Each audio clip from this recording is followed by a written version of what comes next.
AKC Junior Hunter Test. Experienced handlers or those that have been in the game for years may say it's only junior, but to a new handler, the experience is anything but only junior. Everyone started somewhere, and for most handlers their experience started in junior. And although some may have long forgotten, that first experience can be intimidating, nerve-wracking, frustrating, and exhilarating. The purpose of this production is to help those interested in running these tests get a better idea of what they are, the requirements, and what judges are looking for. Along the way, we will take you to 4 different junior hunt tests and sit down with a panel of experienced AKC judges. Our first stop will be at Ohio Valley Retriever Club. Enjoy the journey.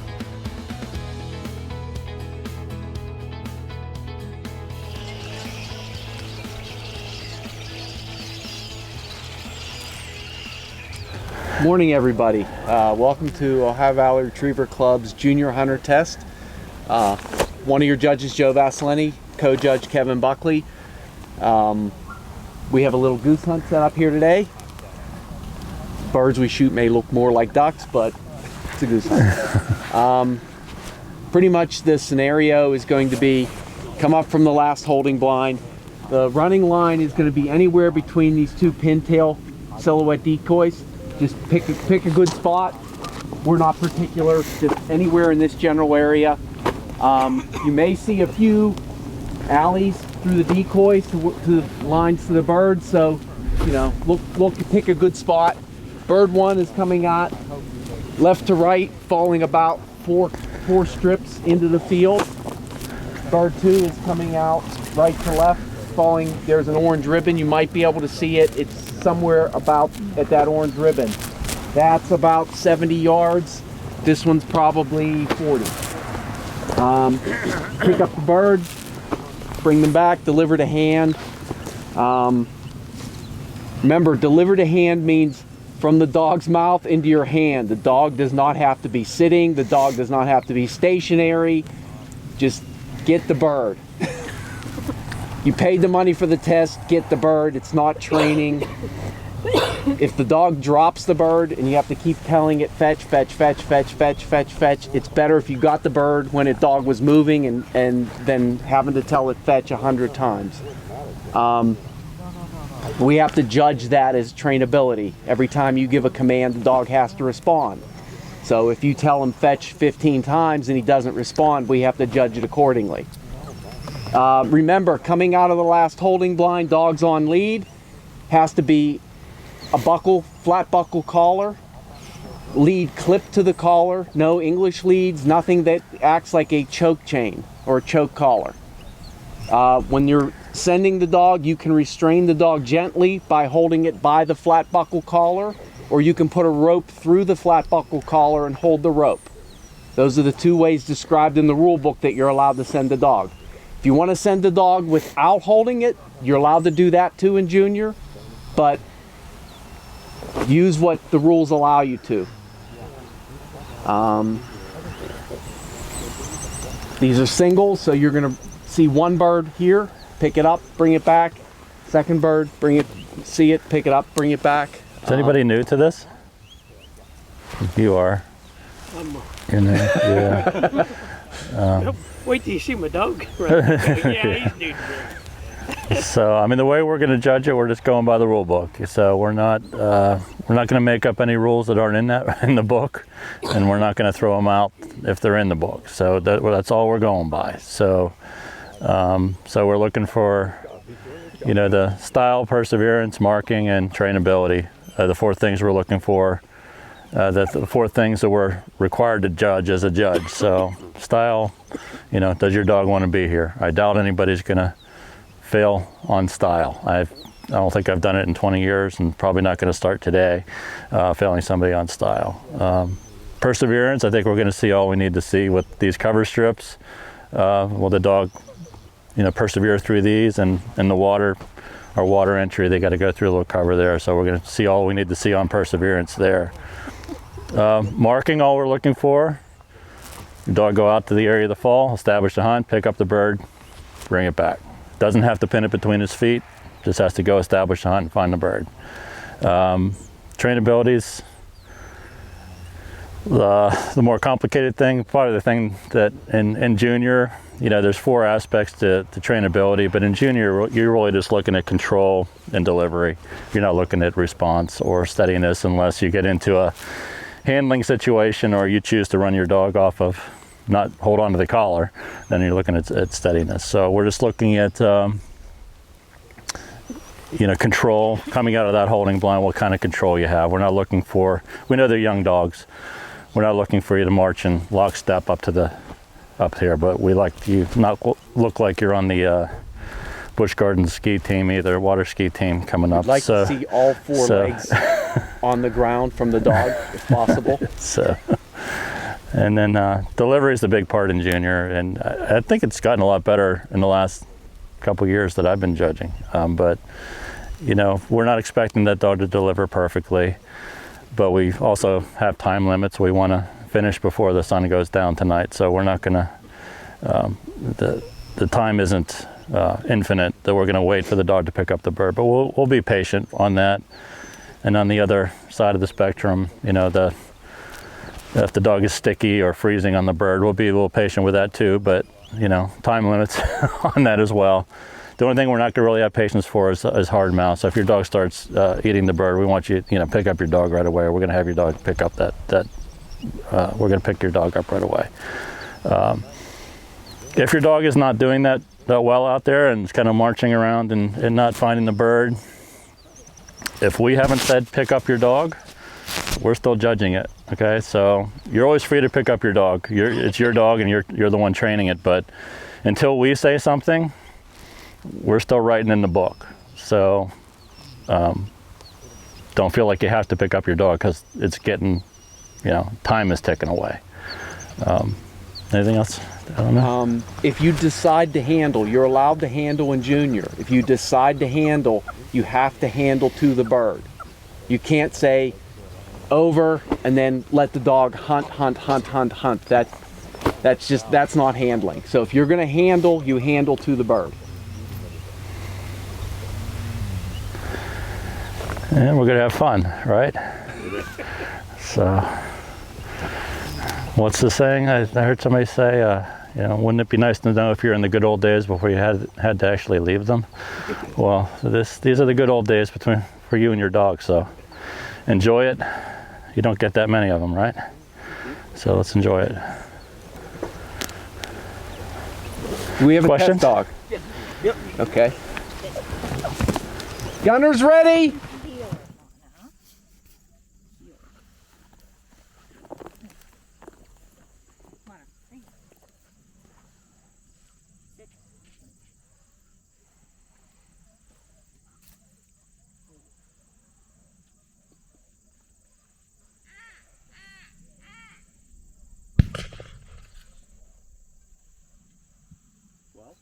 Lana.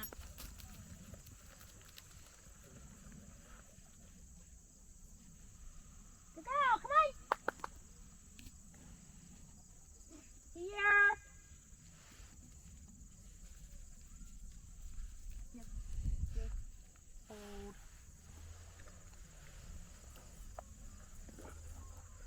Sit.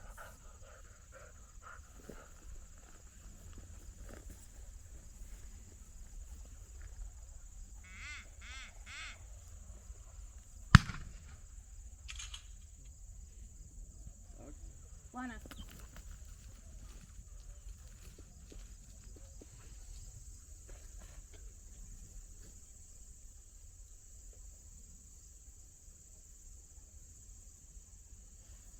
Here, good girl.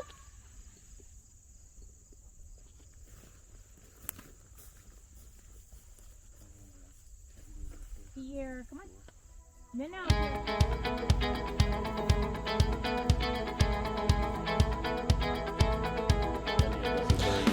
Well, then I've been judging about 25 years.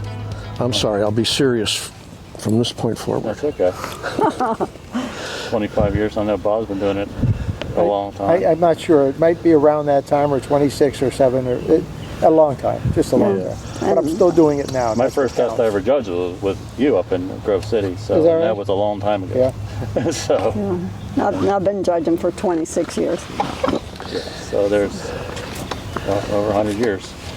If you get a rule book, it tells you what not to do and what is allowed, but it does not tell you how a test is run at all. Right. So if you just pull into a parking lot full of cars and there's people there to run their dogs, you still have no clue what you're supposed to do. You know, you guys have a lot of experience. You all train your own dogs. You all handle your own dogs. You have 3 different breeds that you work with, pretty much.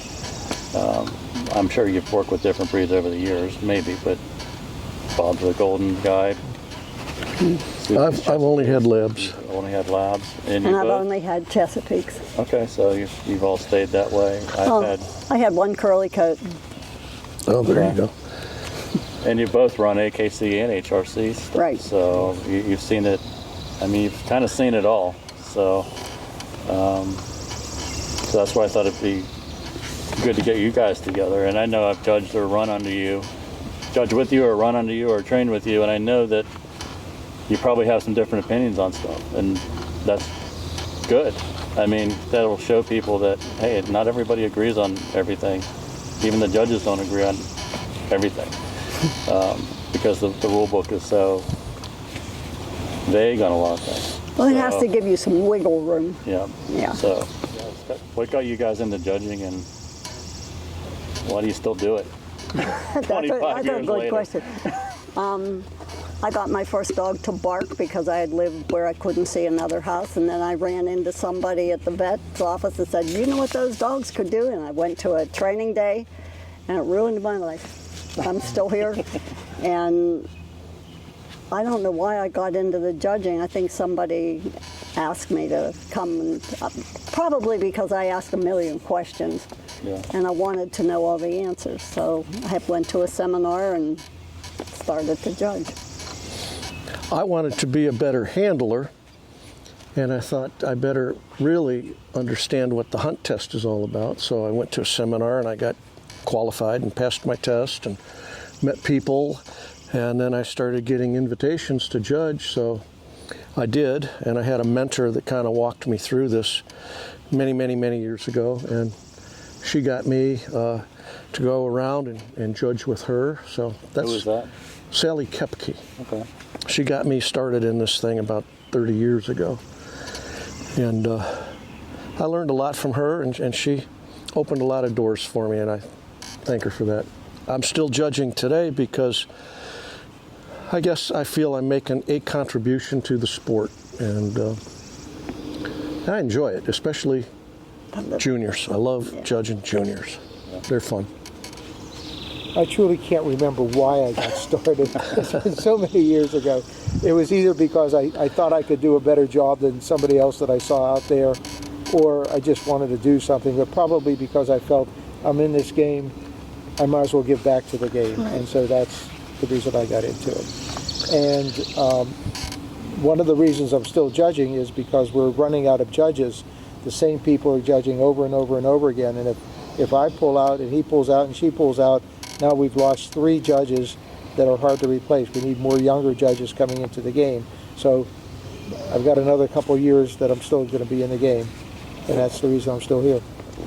What are you looking for? You know, you're setting up a test. What are you hoping to look for to set up a good junior test for that level of a dog? So what should people expect in that regard? Well, when I get assigned an area, the first thing I do is I think senior, even if I'm doing junior the first day, because the problem is always water. So we find out what kind of a water test we can set up and then move over to the land. But it's always what's going to happen in the water. And we set up the senior water, then we think about, okay, how we're going to do junior. We're going to use the same marks, we're going to move it, what we're going to do, and that's basically how I approach a test. But it's always the senior test first, because when we move to land, we might use one of the marks or we might not. Especially if we have a live flyer, we certainly wouldn't use that. But if we're using just dead birds, even you're supposed to use live fires, but a lot of us are not. One of those spots is already scented, so if you're doing junior first, that would be one way to scent that area, and then you could just use another. So, but I try not to use the same exact test for both junior and senior, just make it singles. Try and make it a little bit different, but helping out the dogs on the other side. And the other thing that I always do is I try and make the first mark easier, so that if somebody's driven a long way, they have a chance of success on that first mark. Then the meaty one is the second, both land and water. Hate to see somebody fail on the first bird. That always is so frustrating. And in junior, my thought is we're trying to get people into the sport. We want to keep them happy, friendly, have a good experience whether they pass or fail. And so we try and set up a test where we know at least they've got one mark that they said, okay, I did that. And then we go from there. So what I look for when I get to a test situation, I look at 5 or 6 things. I try to take a look at the terrain and see how hills or ditches or creeks or flat areas are going to affect the test setup. I determine where the sun will be rising and setting the next day. I check my app and figure out what the wind direction is going to be. I look at the cover, where it's heavy, where it's not so heavy, where it's sparse, where there's none. And then I look for potential hazards. I don't want any dogs getting hurt on my watch. So once we take those other 4 factors into consideration and set up the marks, we scour the area and look for holes, broken bottles, bees' nests, things like that. They all snakes. I don't know about that, but that's what I look for when I first get to an area. okay. Another thing that you have besides all those is how do you have traffic coming in and out? How are people gonna get in and get out so that you don't have dogs passing other dogs? You want to make it as safe as possible, and you don't want cars driving past in the background. You have to see how many, if you have trees, can the dogs see the birds against the trees? And that's about it. One of the things that a lot of judges forget about is the traffic, getting dogs in and out, handlers going in and out, and so even though you have to take that into consideration, how close can the cars park? Are cars going to be moving? Because you have 30 or 40 or 20 dogs you've got to get through, and these people are going back and forth, so there's a lot of congestion and confusion going on. And the other thing, just recently a fellow said at the Master Amateur, they run all their tests north-south, so that everybody gets either this way or this way, nothing in their eyes or behind them. So it's a very good idea. Yeah.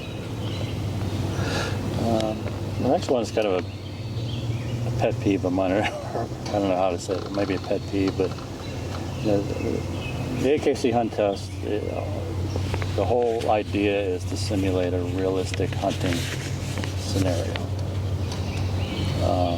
Some tests you go to, it doesn't really seem like that's really been thought about that much. I don't think that's the case at all anymore. So as soon as you have people not wearing camo, they can wear lots of other things.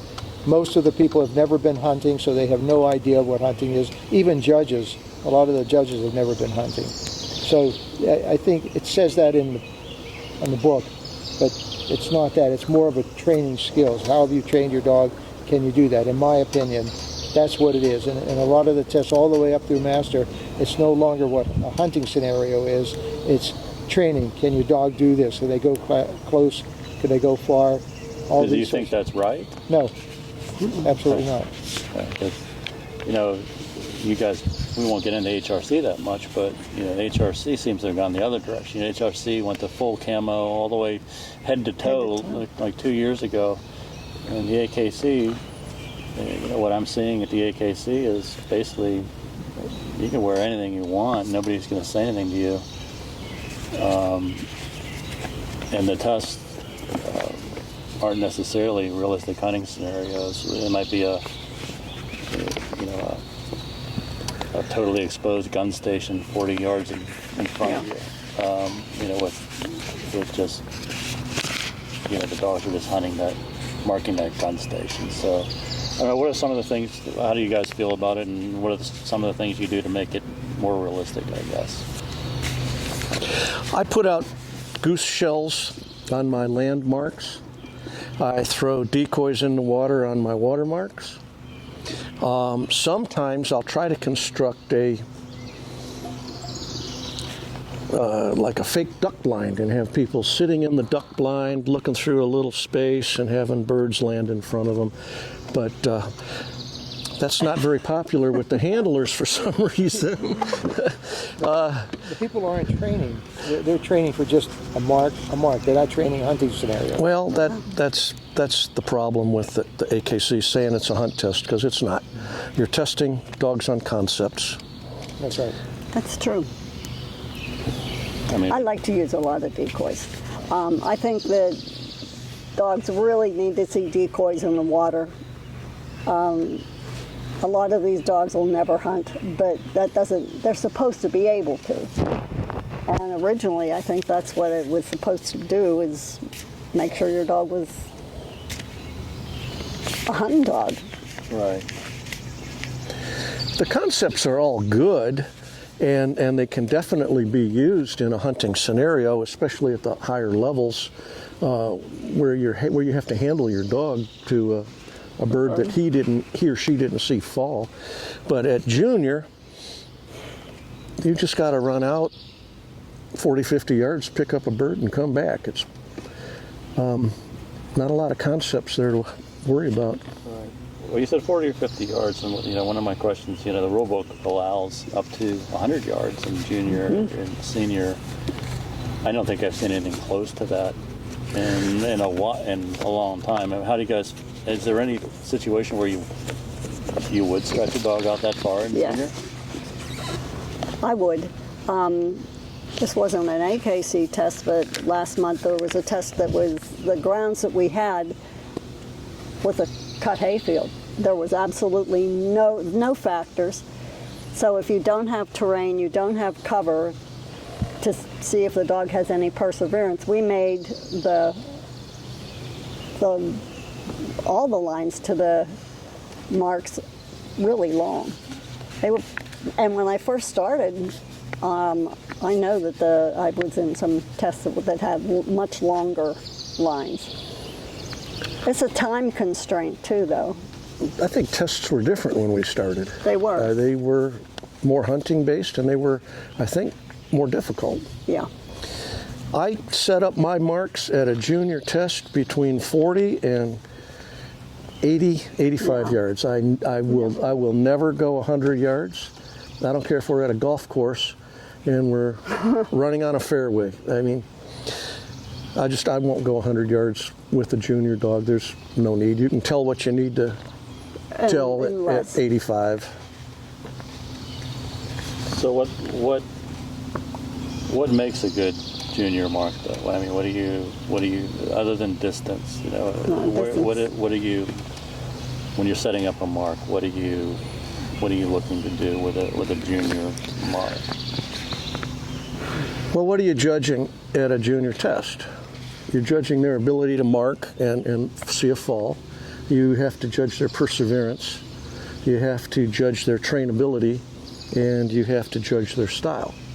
So, judging a mark is pretty simple. I mean, the dog either sees the bird and goes to it, or it doesn't. Perseverance, many times I need to set some sort of obstacle up that the dog needs to either go around or go through, ideally, to get to the mark.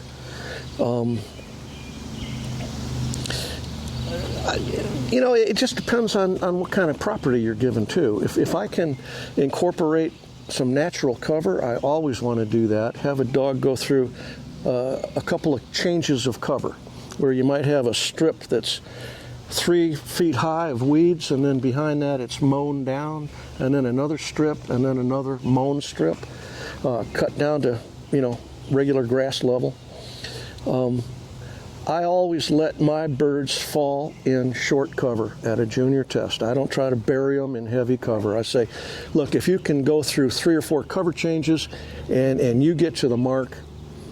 So you're more of a harder to get to, but easy to find. Yes, yeah. Type mark. My marks at a junior test are always 180 degrees opposite one another, so there's hopefully no confusion and no opportunity, hopefully, for a dog to go back to an old fall. So I think that makes it for a good junior test. I don't like to run dogs into the wind.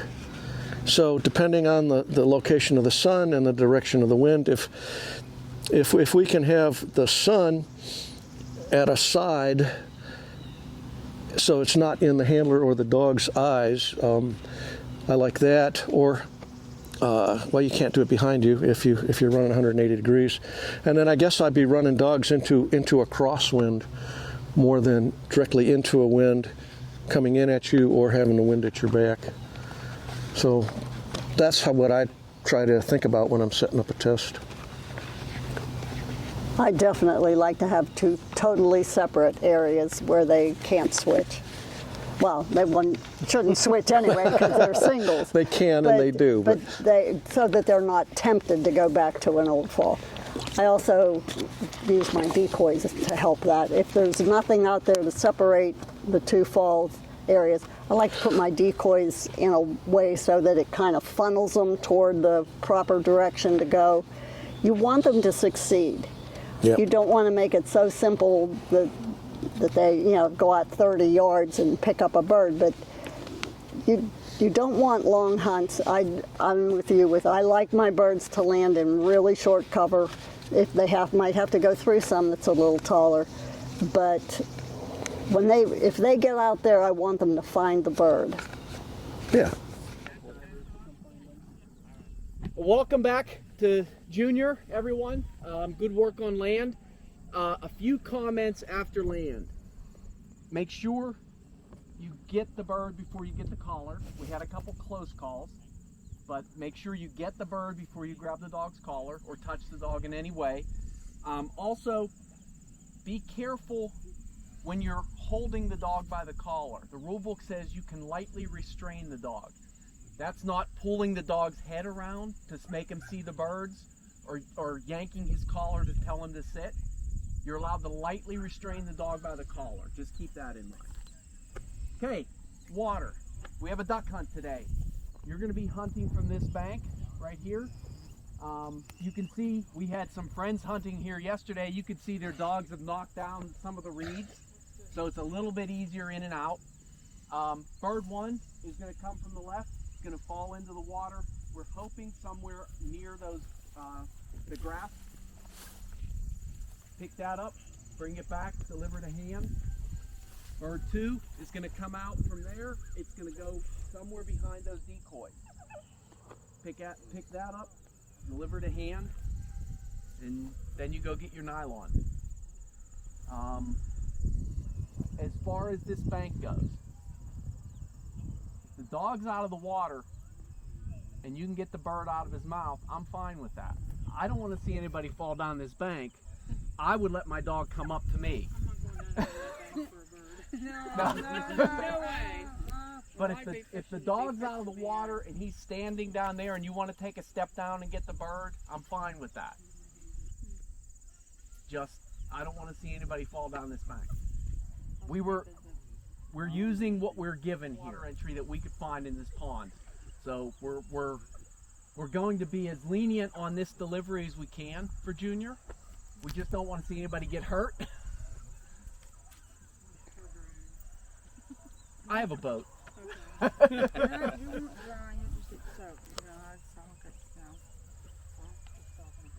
We have any questions before we run test dog?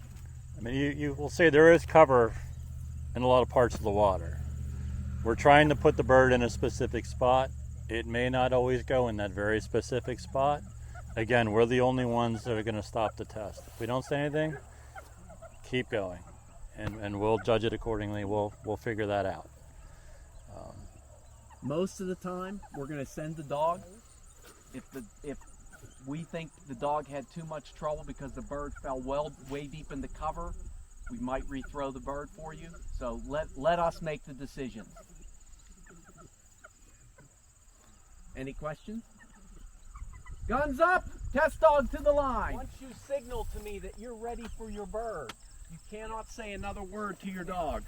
That's in the rules. So make sure you've done all your talking to the dog you want to do before you motion for the bird. Wait, still heel. Wait.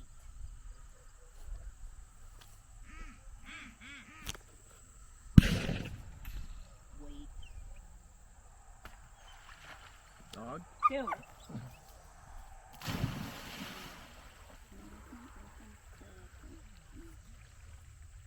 You want that bird in more? We can turn a little bit. I think it should be turned a little bit. We are going to turn that bird a little bit towards the grass.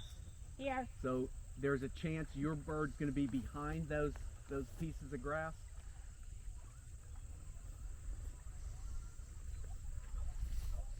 You might do this on both birds.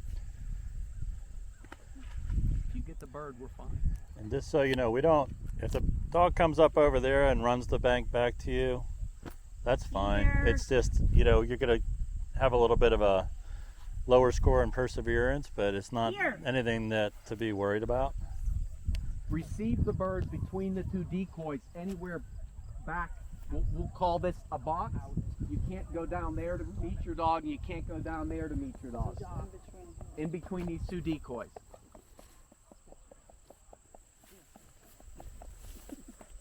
She's chomping his. Yeah.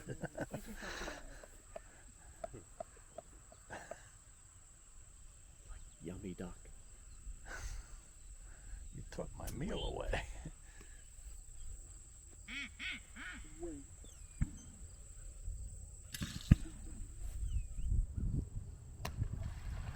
Dog. Two. That one's perfect.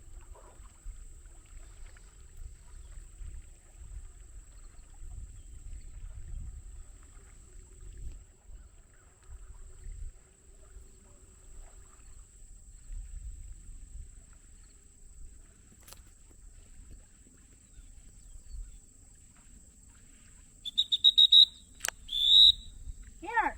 Two.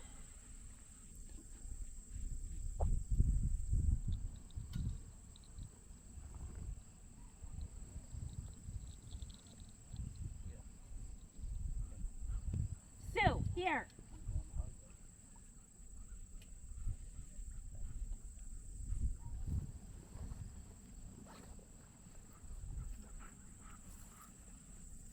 That makes no sense, buddy.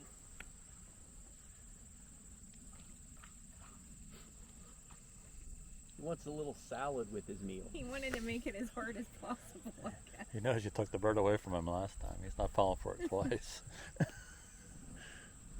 Always does this. Here.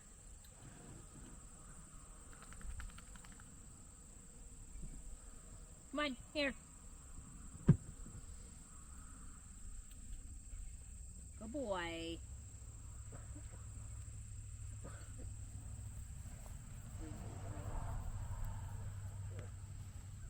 Here. Out. Out.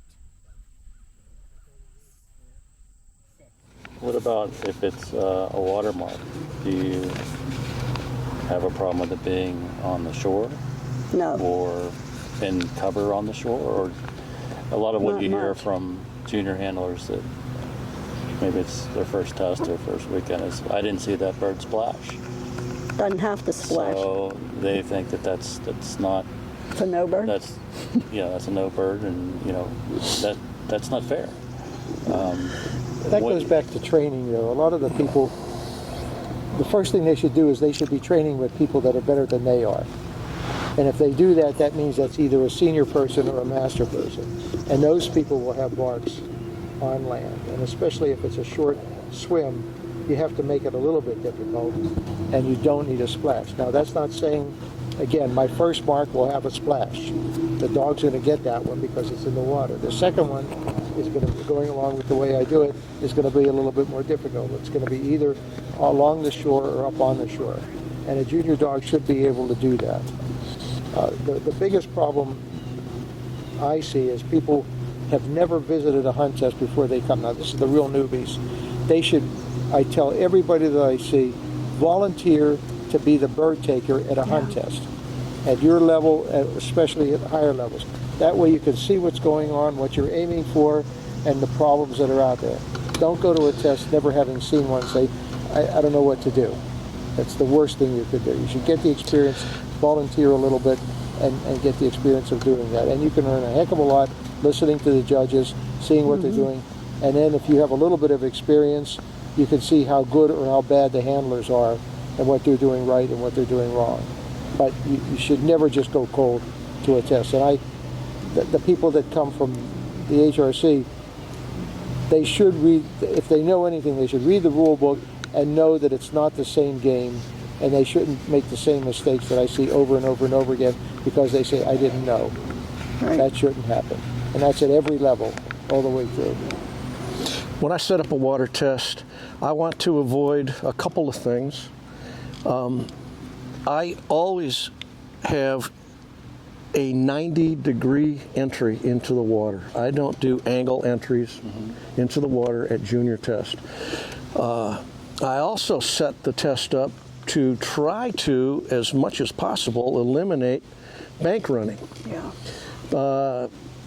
You know, a lot of times a junior dog goes to a test that it's a bank running test, and the junior dog doesn't know well enough, and he gets in trouble and learns some bad habits. So I'm not there to make the handler's job more difficult. I'm there to try to help the dog succeed. So straight in entries, avoid bank running.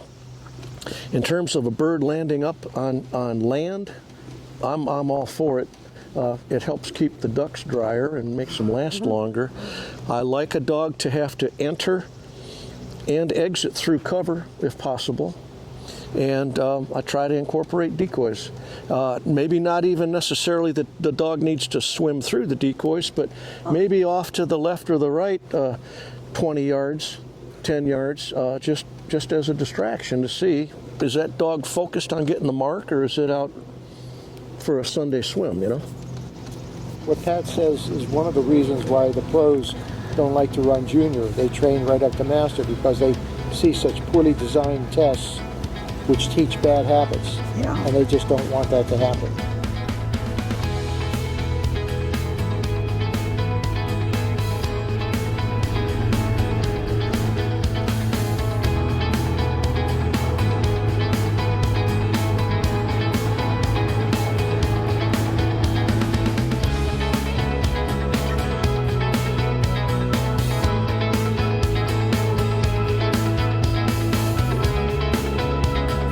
Tomorrow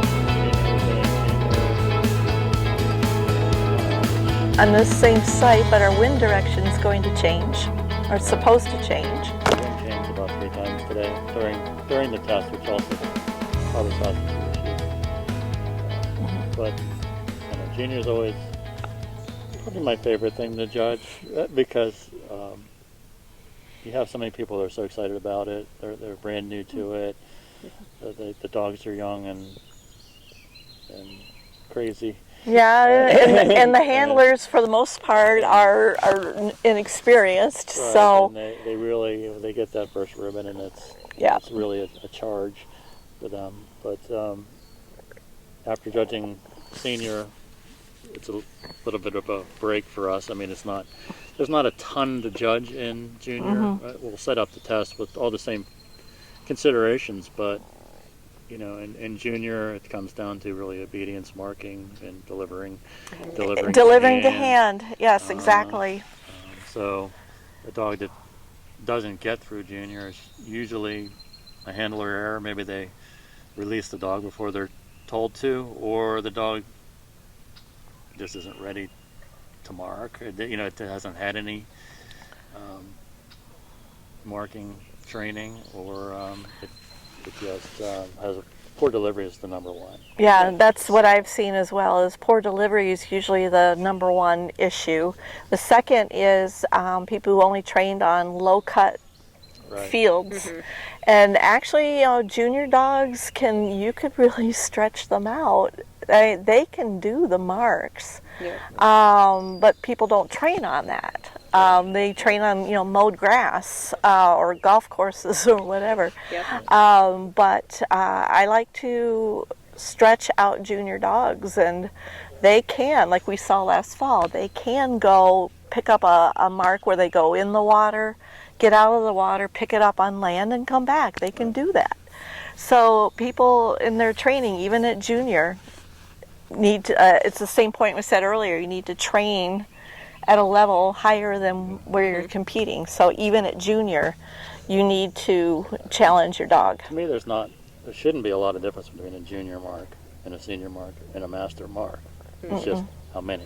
Right. So you should still have the factors in there. You should still be using the cover and not for a junior mark. Well, you don't want to go over the top. You don't want to send a junior dog through 50 yards of high cover in the water, but it shouldn't be a blooper bird in open water that's standing out there like a beacon. Right.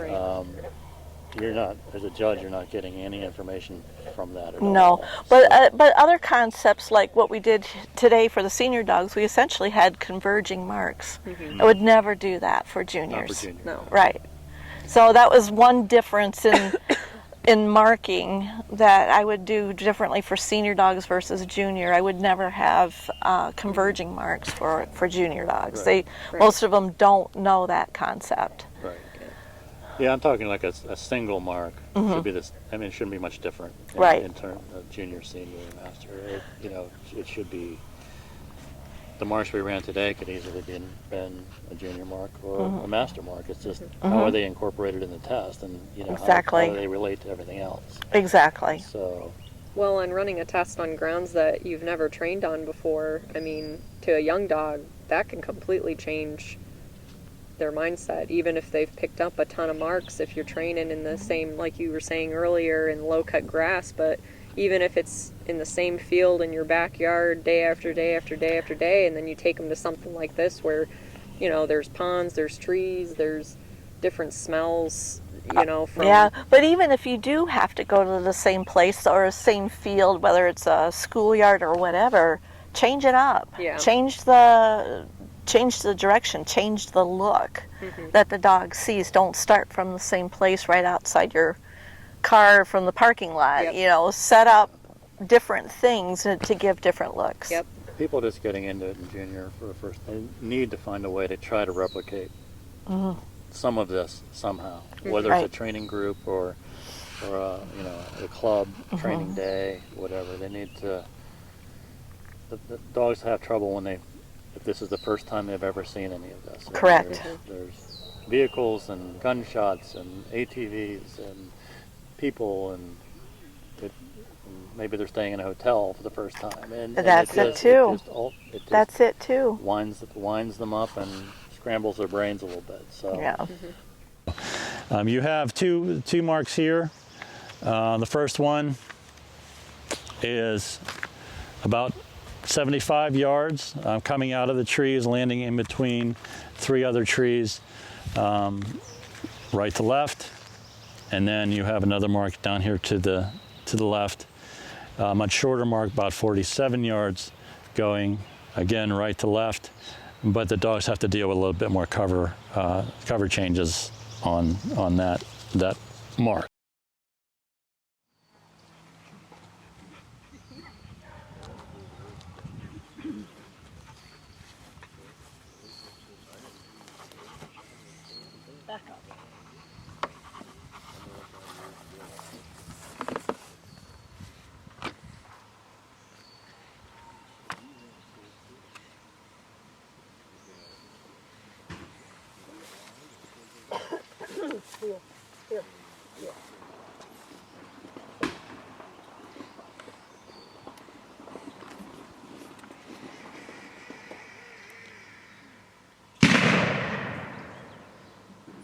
$17.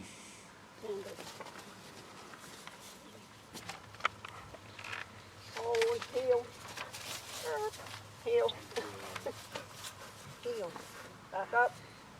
Back up. Back up. Good. Back. Something like that. First dog that went through the good girl is. Just like that. Here, hon. Good job, baby. Here, sit. Sit. Drop.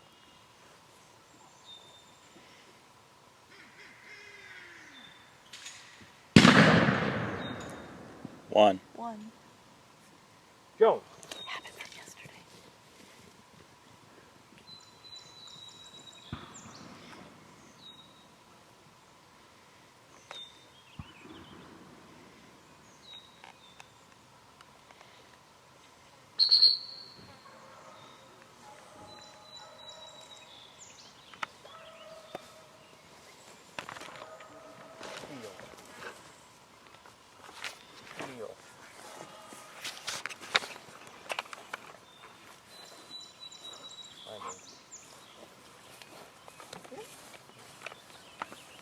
Wow.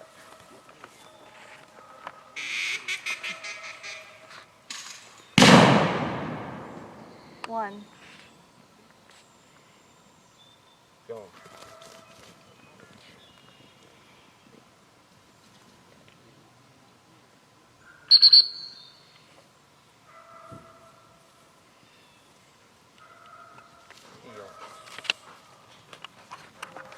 Heel. Set.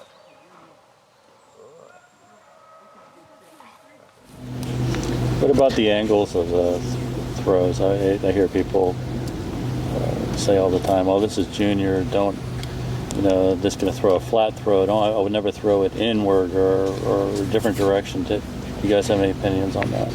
I go along with that. I wouldn't throw an in throw on a junior dog. I try and have them either flat or back 45 degrees, depending on the situation. You just think an in throw is trickier for a junior level dog? Absolutely. I have a master dog that still has problems with in throws. I like to have at least one of my marks be a flat throw, but I don't have any problem with an angle back either. I prefer angle backs. Yeah. I will throw a flat throw if situation dictates that, and I never throw in at a junior dog. Now that's tough.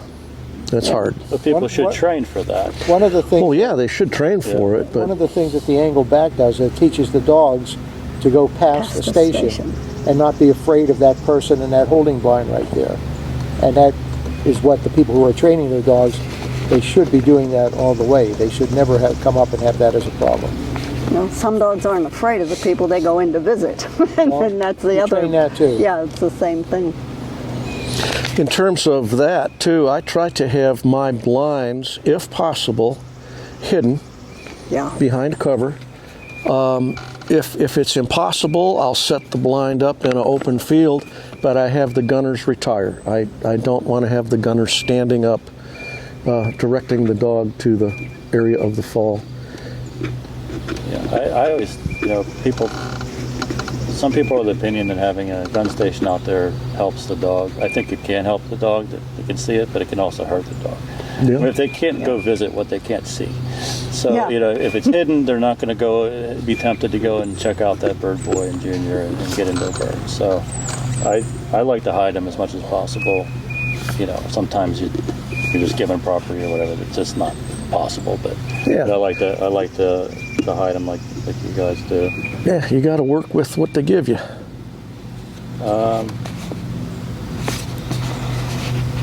Is time managed, like when you're setting up a test, how much does time management come into it? Junior and senior, when does it become an issue? When the dogs are, you have 40 entries, 50 entries? Because I hear sometimes,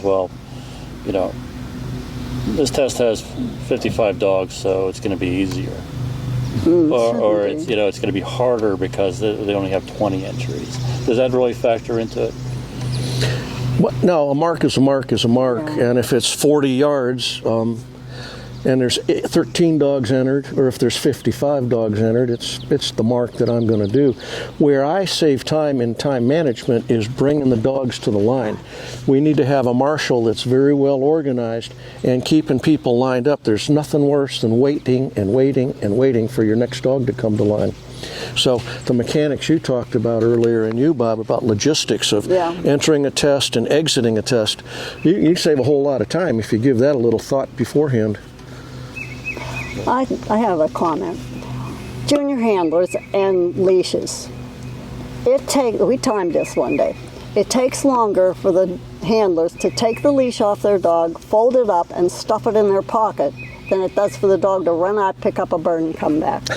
So I really think in my test, you are permitted to drop the leash behind you on the ground because it is a big time saver.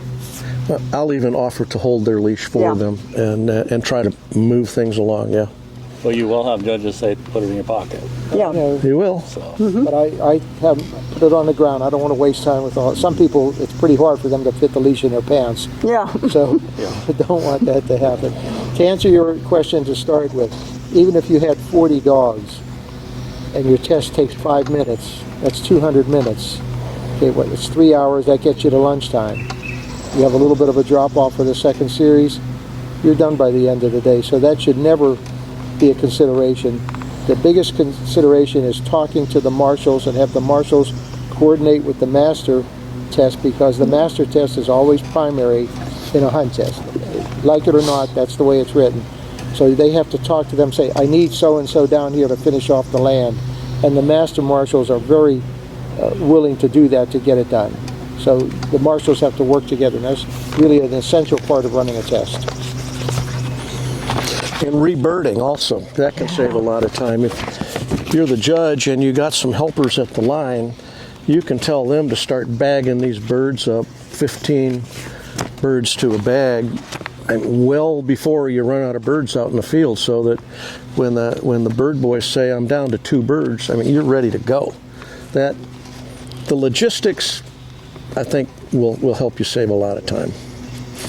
How do you feel about live flyers in junior? I mean, the rule book says you have to use them in senior and master unless there's some kind of property thing, but it doesn't say anything about junior.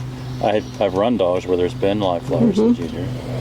What if they were permitted wherever you're running your test, would you use them? Yes. Why yes? I think it's good for the dogs. I think it's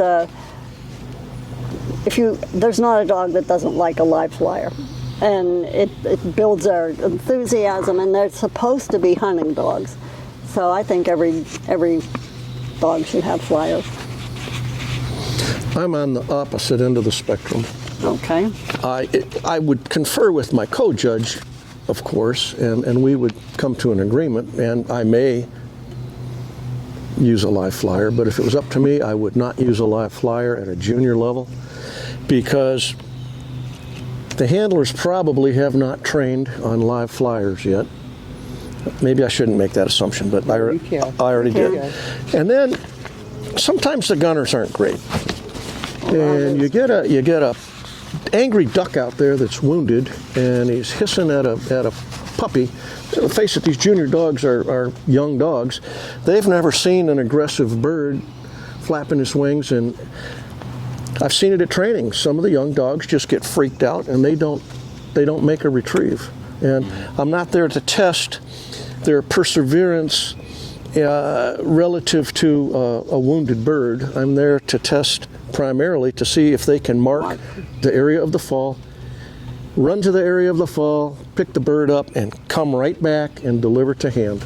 That's, I think, the essence of a junior test.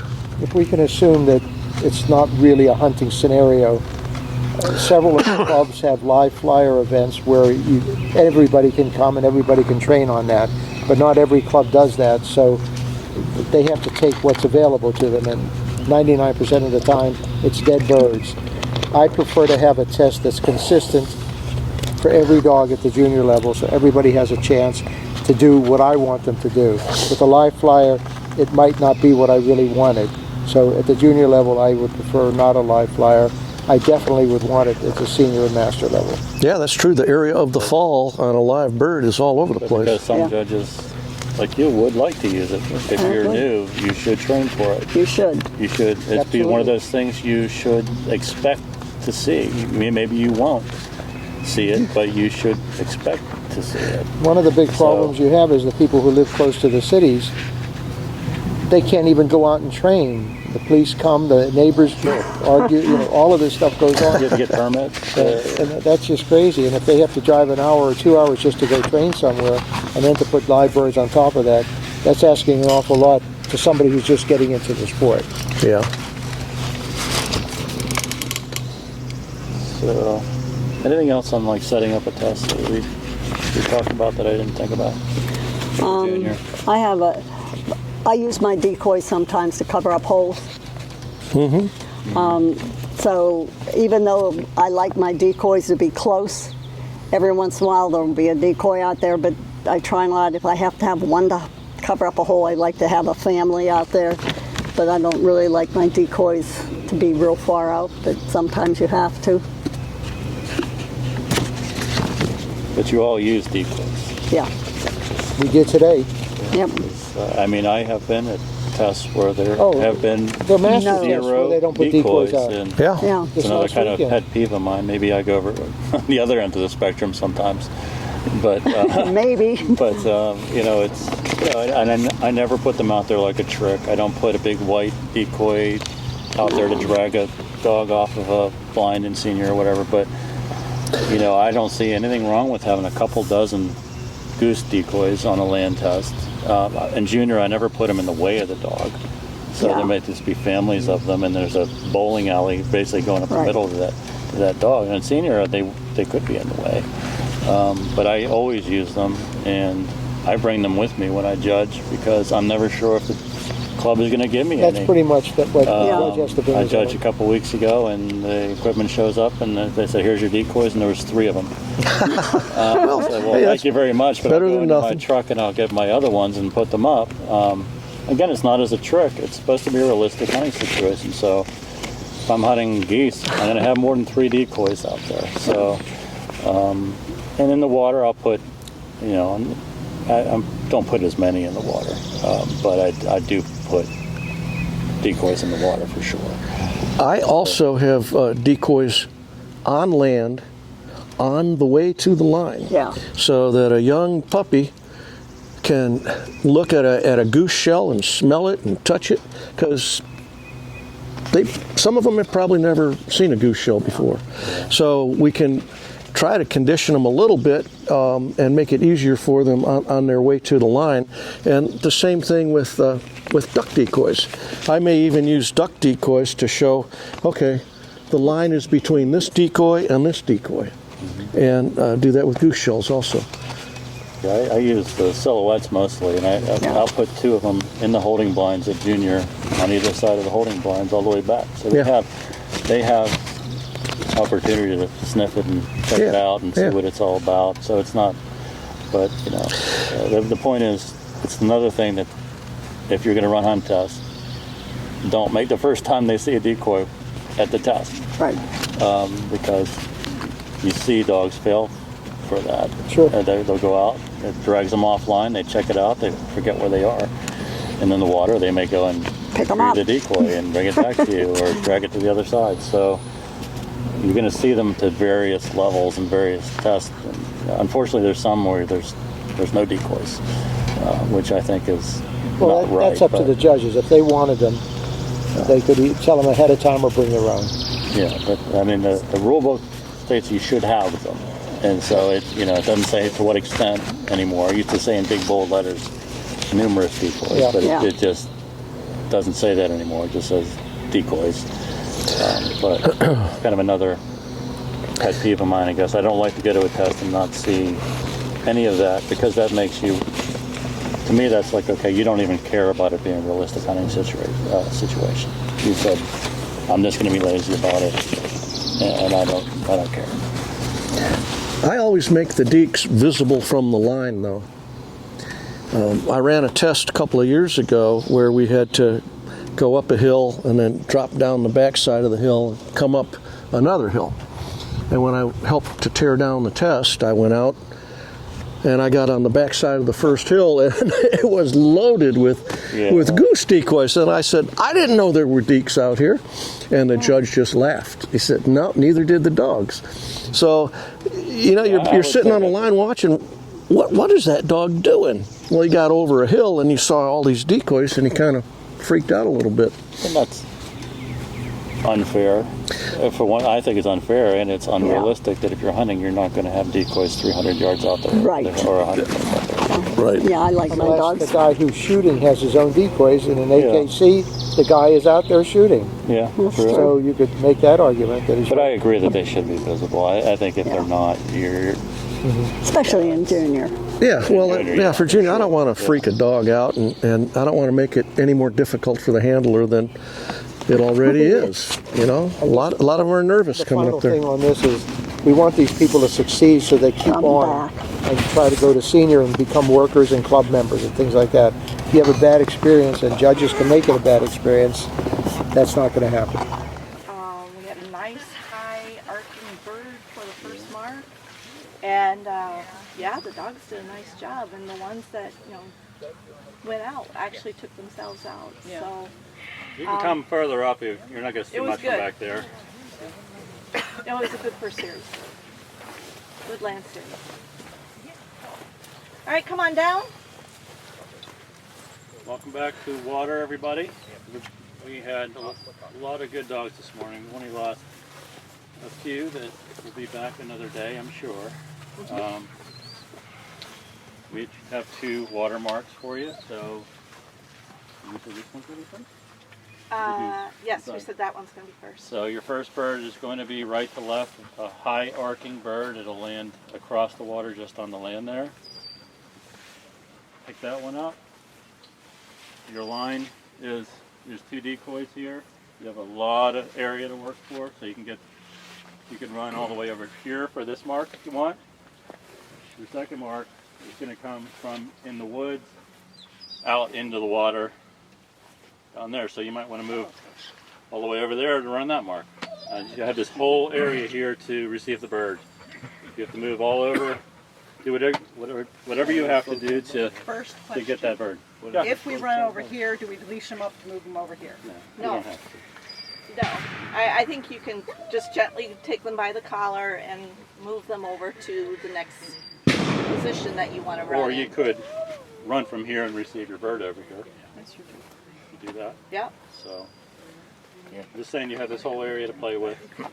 Whatever you feel appropriate. Don't go past this decoy. There's a hole over here, so I'd like to keep the handlers out of that. Like you said, handlers, not Yeah.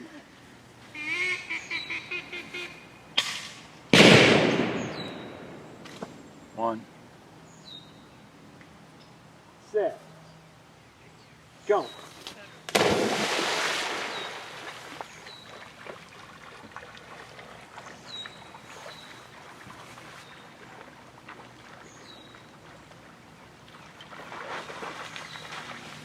The winger's not throwing very consistently. I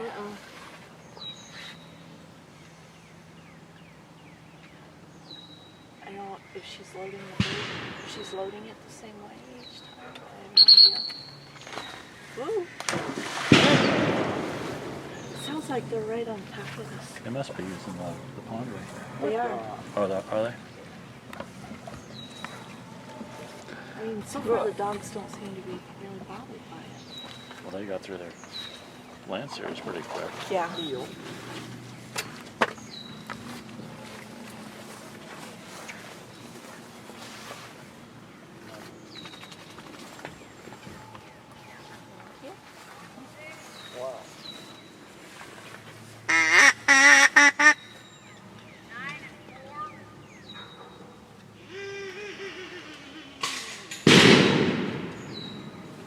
One.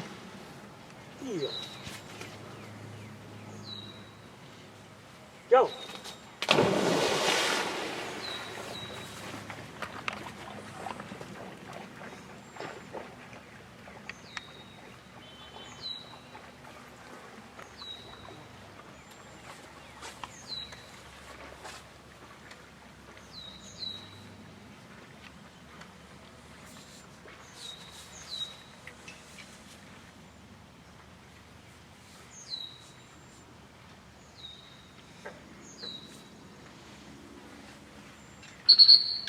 Good boy.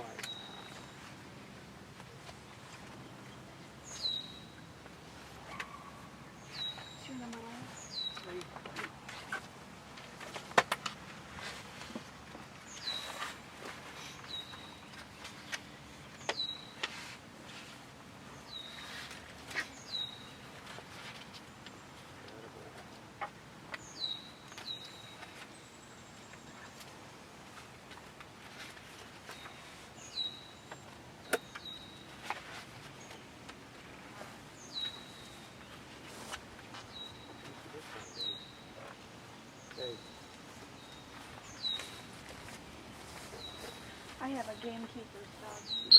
You do? But he's black and long hair. Oh, yeah?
Yeah, if you want to receiver there, that's fine.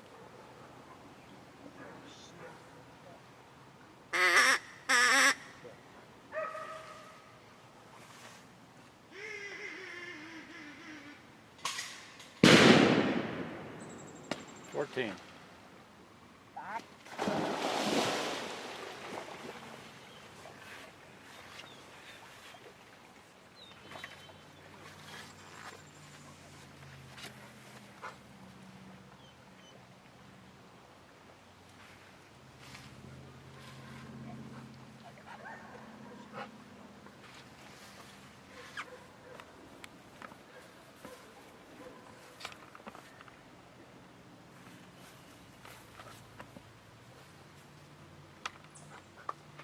Go, sweet little girl, here.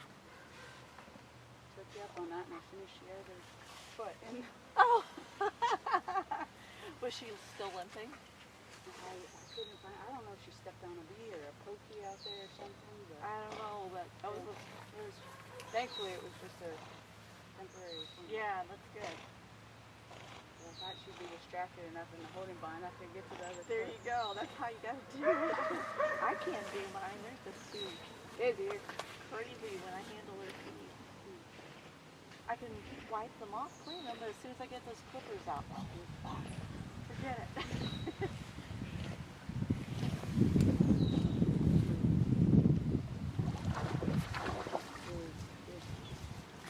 Well, back here. Back here. If you could sit. Sit. Yeah. Good. Thanks, guys. All right, thank you. Heel. Good job. Heel. How do you guys, Pat mentioned what you're being scored on the 4 attributes, but how do you guys have different methods of doing that? I'm not sure if most people even know how it's being scored, and we don't have to go into that whole mathematical equation, but it's basically 0 to 10 on each of those things. Do you start dogs with 0, 7, 10? Do you have a way of doing it that you're looking for? Every dog's got a perfect score when they come to the line, when I'm judging. And they will persevere and continue to keep a perfect score, or they may fail themselves based on their performance. But I give them all the benefit of the doubt and say, you got all 10s right now. That's how I do it. I started at 10. I started at 10. I can't be like some people, but the only one that I really don't judge hardly ever is style. I've only had one dog that was so bad that I had to do something there because that dog just did not want to be there. But You take a poodle, you take a golden, you take a lab, Jessie, they're all different, and you have to say, now is this normal for this type of dog? And that's how I count on stopping it. Unless it's really bad, I don't even judge that one. I just put the numbers in. Yeah, and to me, I'm the same way, and to me what makes the difference, what makes it bad, is if the dog is just slow. I mean, that could be a breed thing. That's a, you know, a poodle is going to be slower than a lab or whatever. But if the dog is acting like it's being beaten or it's scared to be there, you know, it's clearly doesn't want to be there for all the wrong reasons. Then, you know, I don't know if I've ever failed a dog for style, but I'm really questioning what's going on in those situations if the dog is like that. And usually it works itself out anyway, because if the dog is like that, it's going to have problems along the way anyway. But I don't like this, you know, I don't like to see when a dog is clearly cowering and intimidated by the handler. I mean, they all get spooked by the environment. That's different, but you can tell when a dog's creeping down, like, oh boy, what's about to hit me here. To go back to a couple of these things that are on here, longer entries to the water. Basically, I don't do that at Junior. I like to have them where they can see it, whether it's right at the line or maybe 5 feet back, but not a long entry, because they could do so many things. I want them up close. Again, I want them to succeed, and having a long land entry or entry into whatever they're doing, I don't think helps that at all. We talked about the angle entries. Again, For not a Junior. Even if you have to move the line, it doesn't matter, as long as you do that. I'm not so much opposed to mom and pop type things, because all the new people that come and train with us, when we have few people, you sort of sometimes have to practice that way. And I'm not so sure the dogs really care so much about it, as long as where they land are really far apart. If they're real close, then that's a different situation. But if they're way out there. So a mom and pop, or what's the other? Flower pot. Flower pot.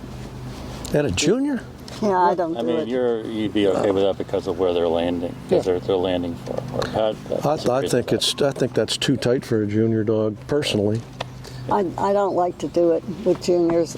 In training, we started doing mom and pops, and it was amazing if they're not used to it, how they manage somehow to overlap their hunt areas. Right, they have to practice that. It's something that I think I try to avoid it. I think I've only once ever had a mom and pop situation with a lower level dog. It didn't work out well, so I try to avoid it at all costs. Yeah. Normally, I would never do that, but if the situation occurred. But I would at least go 90 degrees. I wouldn't have anything closer to that. At least. And hopefully there's something separating, even if it's our decoys. Yeah, that's what we did. Decoys separated it. We had like a bowling alley, but they still managed So obviously things like, you know, more conceptual type marks like hip pockets and stuff like that. You would never throw at a Junior test. No. And people should train for that for upper levels or for further levels. But, you know, I don't want people to think that they would show up and see all these high concept marks in the Junior test. At least they shouldn't. But one of the problems people have in hunt tests, as opposed to obedience or agility, is they train for the level they're going to run, not the next level up or the highest level up. If you go to those other sports, people who run obedience, they train all the way through utility before they even go into the novice ring. Same thing with agility. They do all of these things, and then they enter novice. Hunt test people, for some reason, oh, I don't want to handle my dog. I'll wait till we get to the next level. And I never could understand that, because I had one test where one dog didn't want to go in, and fortunately we had worked on handling, and I gave him a back, and he went over these logs and all this other stuff and went out and got the bird. So that one worked. So for me, I think you should start very early in your career, even if you don't have to use them. And Junior judges are amazed if they could see a Junior dog that's having problems and the handler blows his whistle and handles the dog off to that mark. That's a real plus for the team. Yeah, I agree. I think you should always train for a level above what you're running. And, you know, my golden, I think when she did she finished her Junior, she ran Senior the next day and passed at the same test, because she was ready for that. And, you know, in Junior, you can handle. It doesn't say how many times you can handle That's right, on the it marks, doesn't. but you can handle on a mark. So if your dog can at least do some basic handling, it may save you some heartache that day. You know, so And $80. It's only 85 for Junior. 85, yeah. So it's worth it if you know, you don't have to do that for any, you know.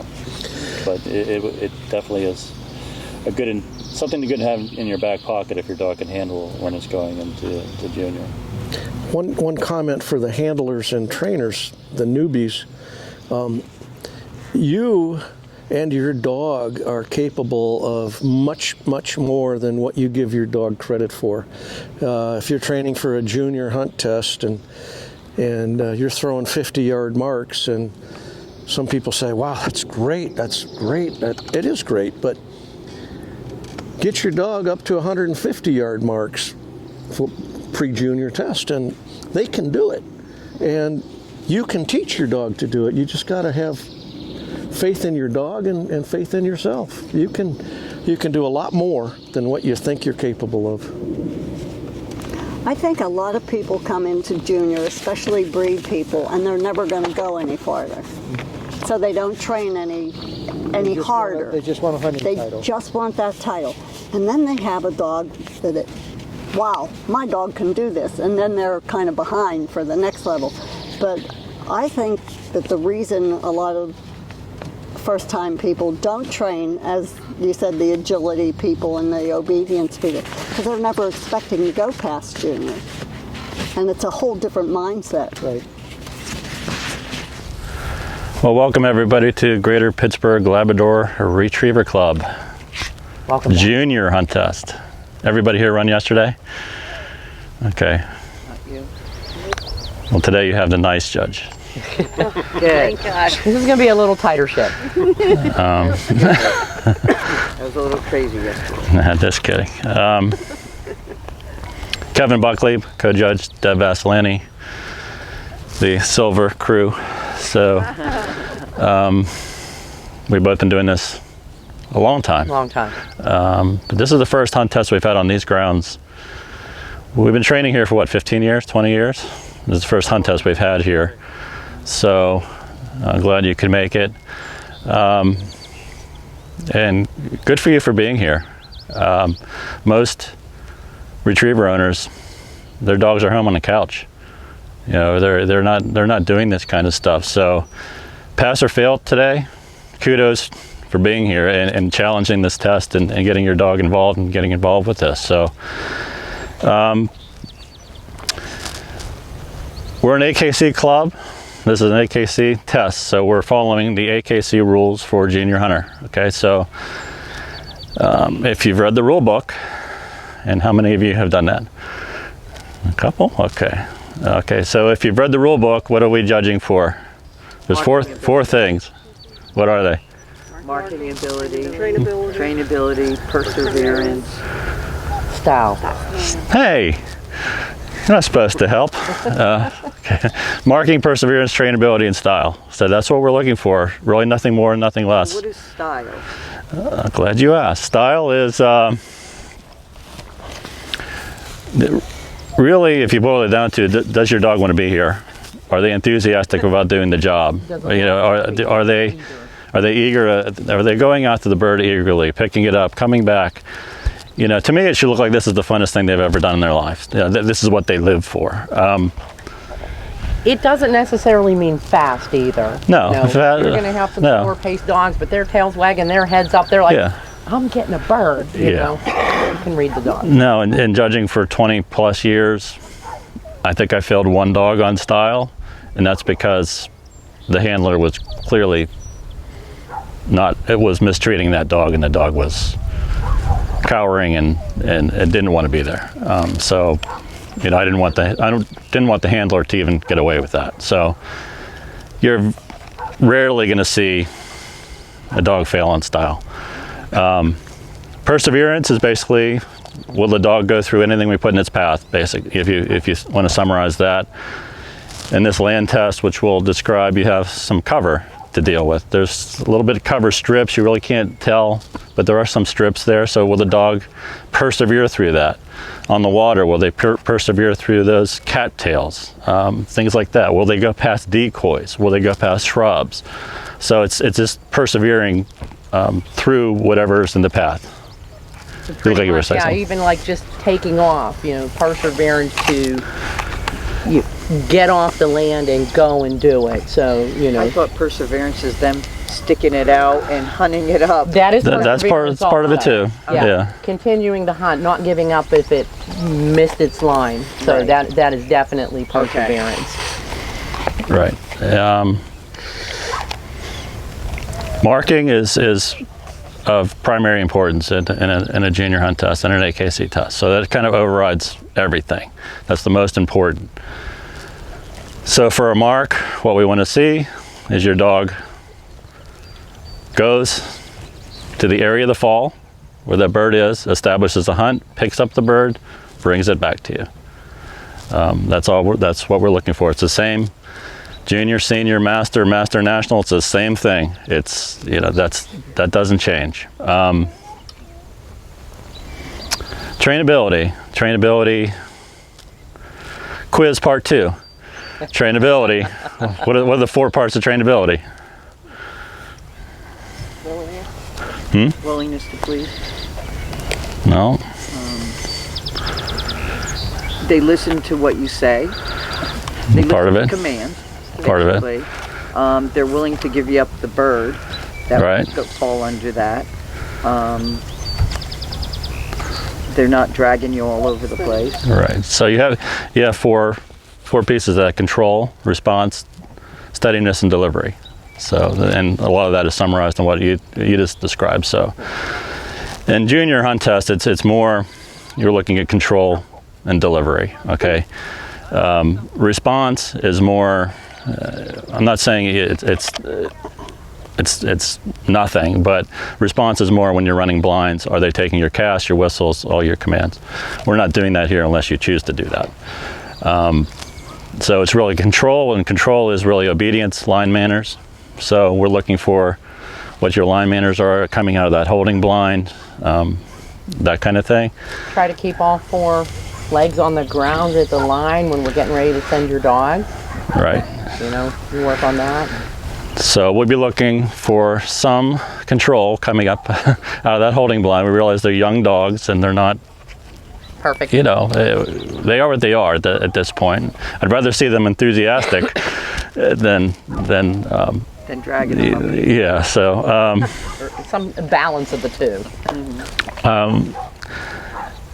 The biggest part of trainability in junior hunt test is delivery, and it's what a lot of people struggle with at this level.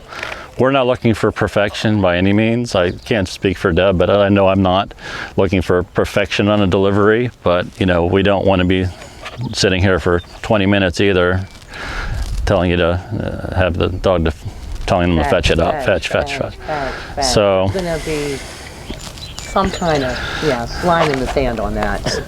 So for delivery, you might have that where they're reluctant to pick it up. We'll try to be patient with you, but we'll let you know when that time is expired if it comes to that. Another thing could happen: the dog could be freezing on the bird, where it's just kind of holding onto it, won't let it go. We'll give you a little bit of time for that too, but there's a time limit on that as well.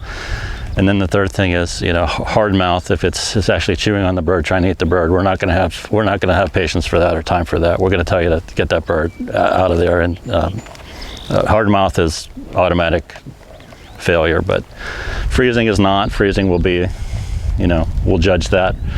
And just a quick note, because we're on the subject of delivery, a couple of you yesterday were cutting it close.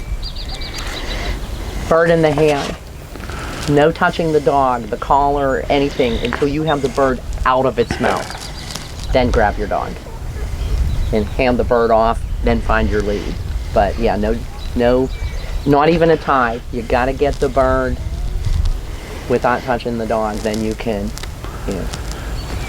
get a handle on the dog. Okay, now the part you've been waiting for, the actual test. We'll stop blabbering and tell you what this test is. So, you're gonna come out of this holding blind on lead. You don't have to be on lead. We suggest you're on lead. Come out, we want it, like I said, we want it to be under reasonable control. Flat collars only, no collars that will restrict the dog's neck by, what do they call them, English lead? Yeah, anything that contracts like a slip leads. collar. Slip lead, slip collar, nothing like that. I'm sure if after yesterday everybody's aware of that, but just as a reminder, They're buckle it or put a little. come up to, on lead. There's 2 decoys here. Your whole running line is between these decoys. You can run it from anywhere you want. Your first bird is going to be over here. It's the longer bird. I would suggest running from this side. It's going to go right to left. It's going to fall where the dog will be able to see it hit the ground. Okay. So if you're down on this level, there's a little rise. So we put it longer so the dog can actually see it hit the ground.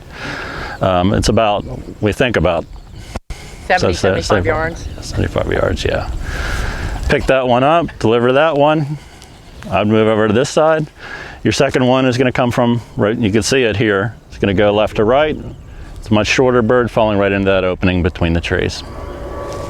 Pick that one up, bring it back, put your dog on lead, And you're on your way to and water. you go to water.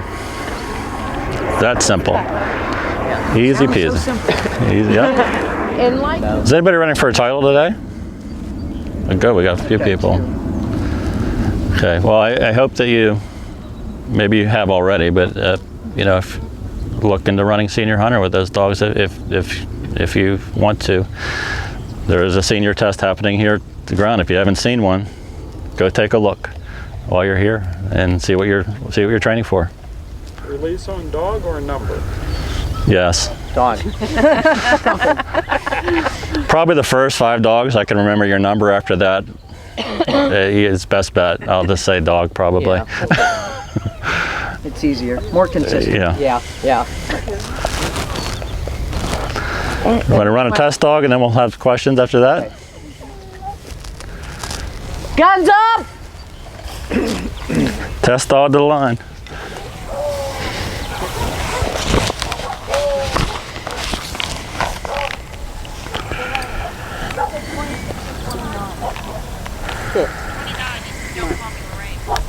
Bird 1.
Bird 2.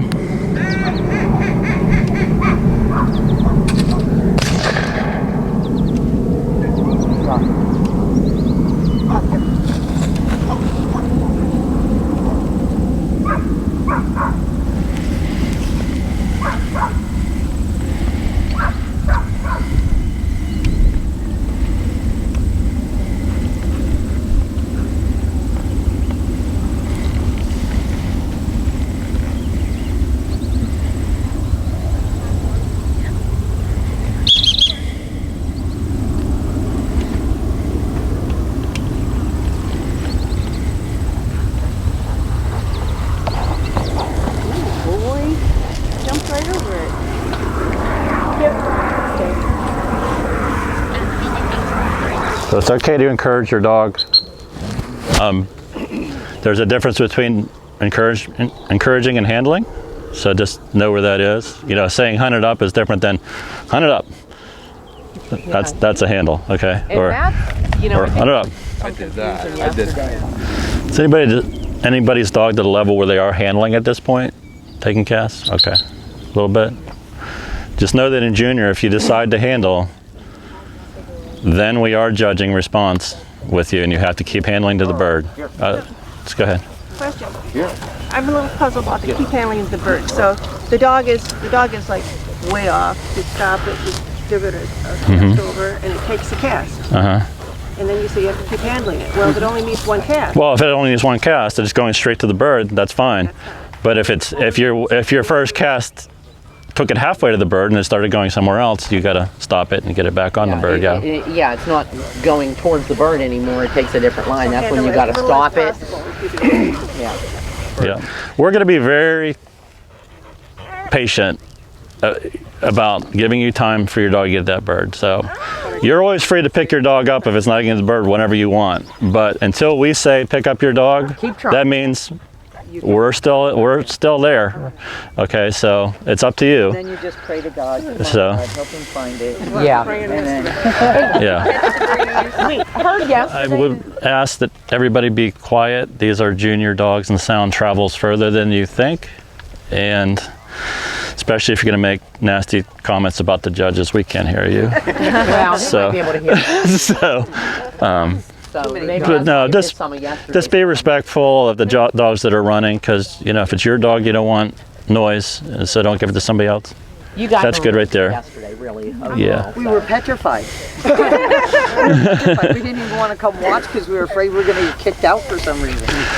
All right, we're going to have fun today, right? Yeah. All right, let's have some fun. Where can the gallery go?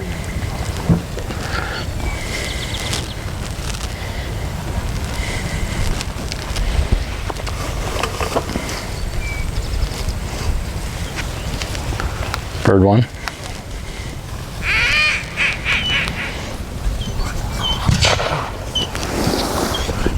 Nod.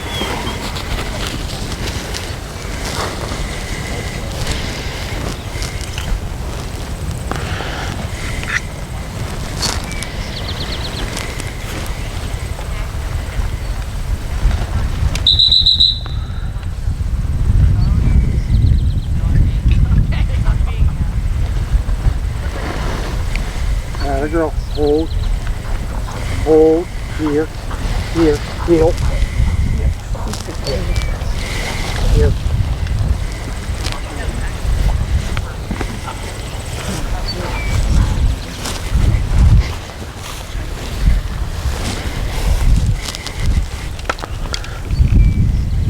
Bird two.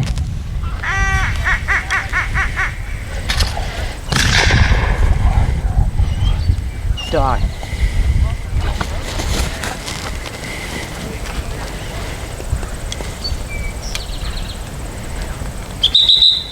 Yeah, the girl. Good girl. Hold. Heel. I guess the first time, you know, they're back in a couple holding blinds back, and the dog is misbehaving or doing barking. Or as a judge, are you paying attention a couple holding blinds back, or they're not technically under judgment at that point, but are you mentally taking notes of what's going on back there, or not? I've never seen it, but if a dog is so disruptive that he's interfering with the working dog, then I'll ask them to go offline and maybe run last. But I've never seen that happen. And a judge, I don't start judging a dog until they come around the corner of the holding blind. I would if they were making a ton of noise. If they were interfering with the dogs. I mean, there's some dogs that bark so much you can't even hear yourself. And same thing, I'd tell them go to the end of the line, because that dog's already worried before it gets there. The longer you make it wait, the worse it gets. I have told pros to move the truck. Oh, There's yeah. a bunch of dogs barking. I can't stand that, trying to judge and watch what's going on. I just make them move. And they know they have a loud truck. So they're really underjudged them from the time that they're in that last holding blind. You're Right. calling over the line, say, Unless calling their- something happens back there, like a dog fight or something like that. Another thing that's back, in the rule book, I was reading it the other day, is, intentionally letting your dog Yes. see the blind, see the marks in junior or in blind and senior is reason to get ousted before you even run the test. So, I don't recall seeing that in there before, but maybe it's always been there. I haven't seen it before, but I don't see people doing that. Every once in a while you'll see somebody. Sometimes it happens. It's unsportsmanlike conduct. But there's times where my dog will zip around the corner before I catch him or something. Sure. But it's not me intentionally standing. But I have heard of people that have sat in the audience, in the gallery, with the dog that's going to run to watch and then come in. That wasn't in my test. But people knew about it. I can't understand why they let it go on. Judges tend to not want to be confrontational to some people. And that's probably where I'll end it. But I see people coming to the line, and I know that they have a history of specifically sitting their dog out in the open and letting them watch the whole test. And when I see them coming, I pay attention to them, and if that dog's out, I'll stop the test. I'll go back and say, put your dog in a holding blind. I had one sitting on the tailgate of my truck with a dog once. I said, will you mind getting into that holding blind? And I got grief. Well, why? The dog's not seeing anything. I said, well, I'll tell you what, we'll hold this test up till you get in the holding blind. But it's amazing why people think they have to do that. They know it's wrong. I think you're only hurting your dog. The picture from back there is Yeah, different than the picture from up on the line. That's true. I think it's not only unsportsmanlike, but I think it's a stupid move. The other problem is you see what's going on in the airline. I'd hate to see that happening at dog shows because we have a lot of power. We could say, you're out of here, and basically he's gone. And if it's a pro, then he's got a real problem. He can't earn his money. So we do have a lot of power when it becomes unsportsmanlike conduct. I wouldn't put up with that. I've seen somebody in a holding blind talking to somebody else, and their dog is totally looking at the test.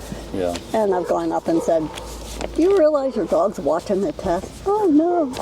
But I kind of think they let the dog do that. So for new handlers, don't do that. Yeah, don't do that. You're only irritating the judge, and you could possibly get kicked out of the test before you even have a chance to run it. So that's something a lot of people don't practice, is sitting in a holding blind. Oh. I mean, you go out and you practice marks all day long, but nobody ever practices sitting in a holding blind. And you see dogs crawl under, you'll see dogs try to jump over, especially the little dogs, but that's part of it.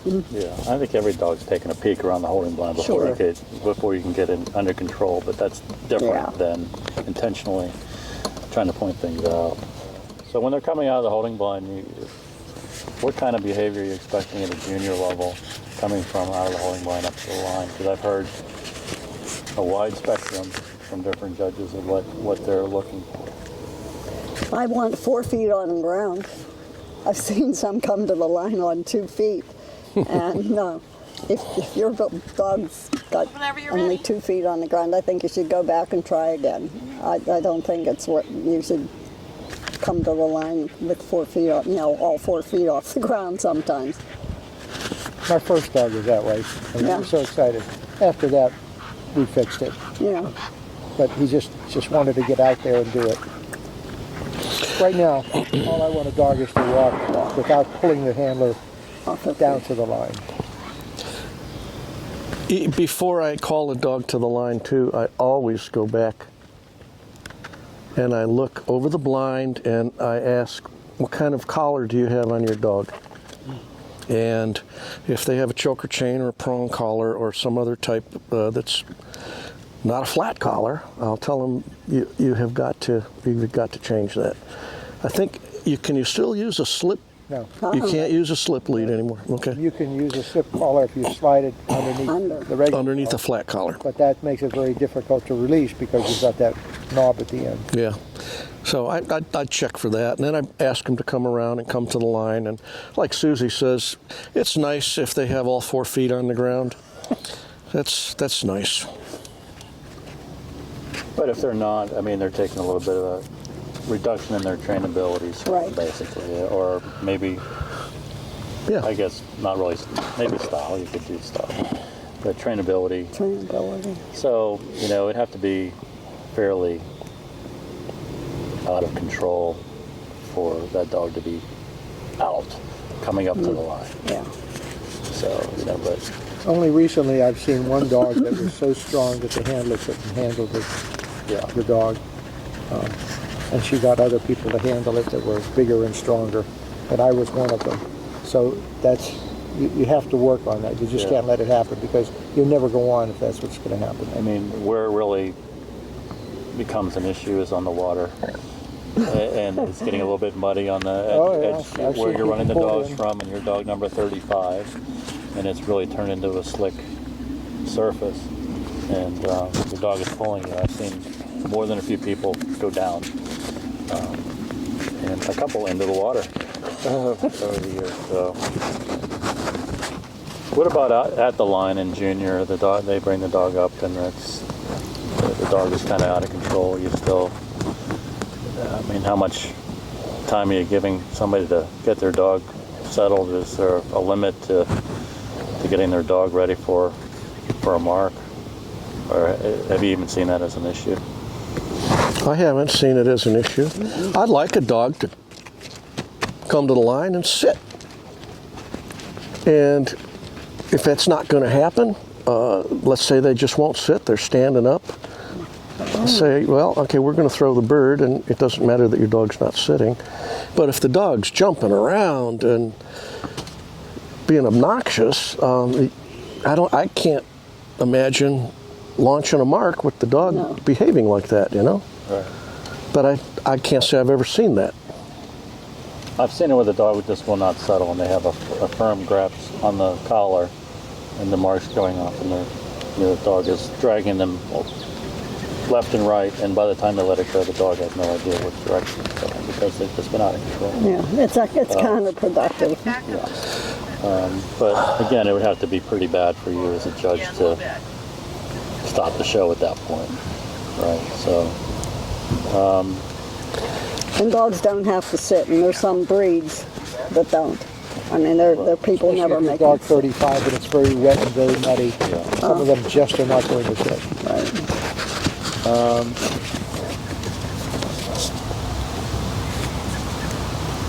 So one of the rules is in AKC, which is different than HRC, is you really can't talk to your dog from the time you signal that you're ready to go and the time that the judge releases you with the number. I see many handlers not understanding that, not because of HRC, they just don't understand that rule. So that's one of the things during the judge's talk that we go over and tell them, you raise your hand, quiet until we release you. And I say anything we say is your release, no matter what it is. Wrong number, wrong name, whatever, you can go. It's also one of the things I see, you know, when I'm judging. In those situations, say somebody does accidentally say something to their dog. Are you more likely just to give them a warning, say, hey, don't do that? Sure. Yep. I'll go up and say, you were talking to your dog, I'm giving you a warning. If you do it again, I'm going to fail you. And many times they say, I didn't realize I was doing it, and I believe them. They're so nervous. Right. And then other times, it's just people seeing what they can get away with. We got everybody? Okay, everybody, welcome back to the water.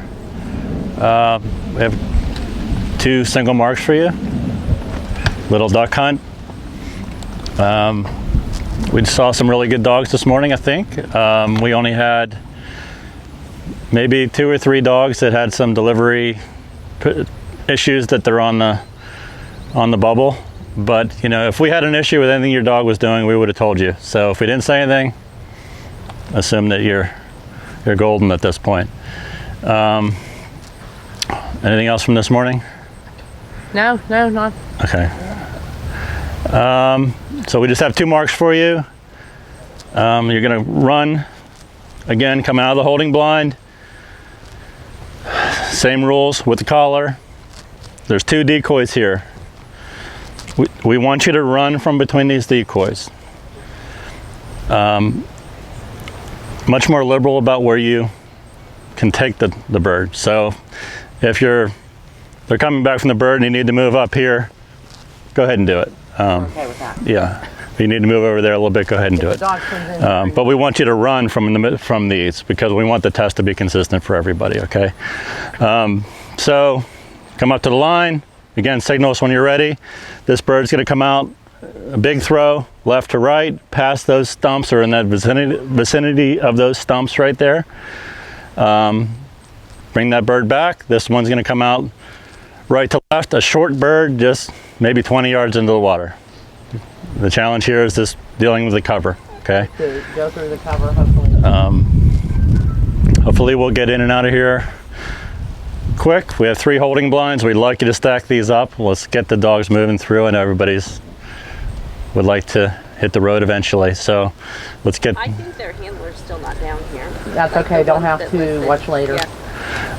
They'll just have to get in the gallery and watch. Yeah, so we'll get going. We'll answer their questions when they come down. So let's run a test dog. Yeah, and just real quick, as you come, because we'll get, oh, you're right here already. Just don't let your dog see the marks as you're going to the blind. Yeah. Try and keep them from seeing them. We tried to put the holding blinds in the shade. That's why they're kind of far away. But so let's run a test dog, and if you have questions after that, we'll do that. This one. You know what? We don't have anyone quacking there. I could try this thing. There you go. And then are you gonna signal? I'm just gonna sit there. You can see us. So that's bird 1. Yeah.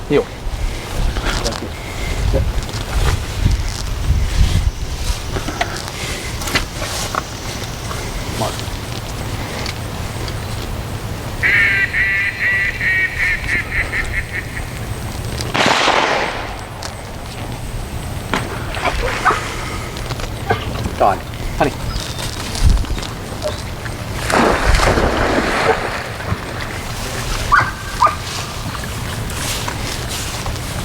Maybe I aimed for those stumps a little too good. I thought it was going to hit them. Land right on top of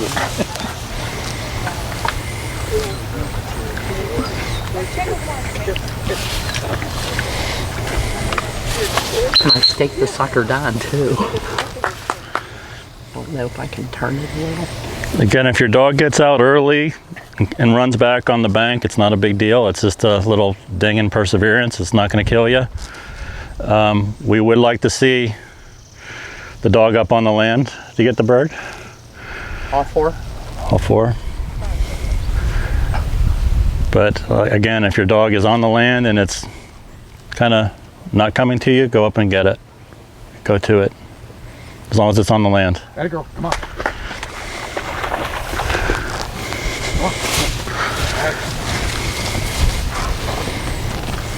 Yeah.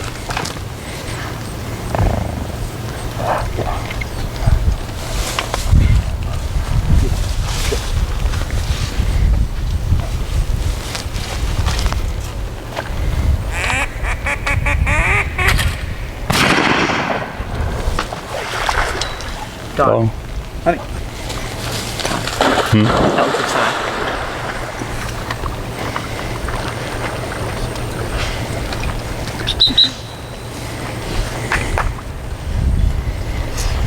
Had it, girl.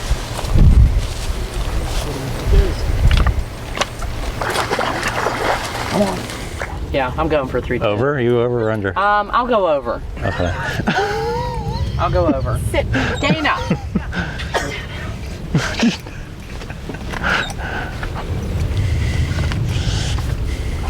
Sit. Come on. Mark.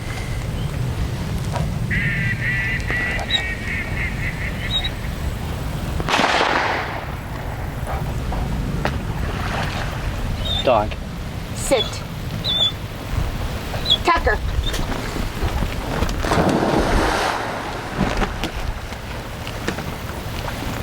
I never quite understood that because your dog's already sitting. People do that. I don't. Just control for me now. I say stay. Well, for him, sit is stay. But Gotcha. So I'd say stay for Ginger. Gotcha. She just likes to pretend that she's in control of that dog by saying sit. Not the truth. He called lets me run. Is the 3 strides after the water, or does the land count? Oh shit. I think. Wow. I'm saying water. Okay. Well, then I'm going under. No, you can't change that. We'll do from the land. Okay, One I'll say with on the land, 2 in the water. 1 is by land, 2 is by. Hold. Heel. Sit. Good. Shake. Sit. Sit. Good. Go back. Sit. Okay, you count. Good. Mark.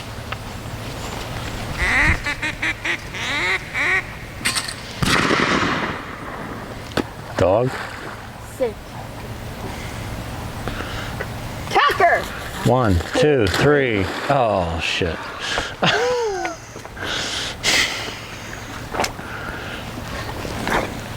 That's fun.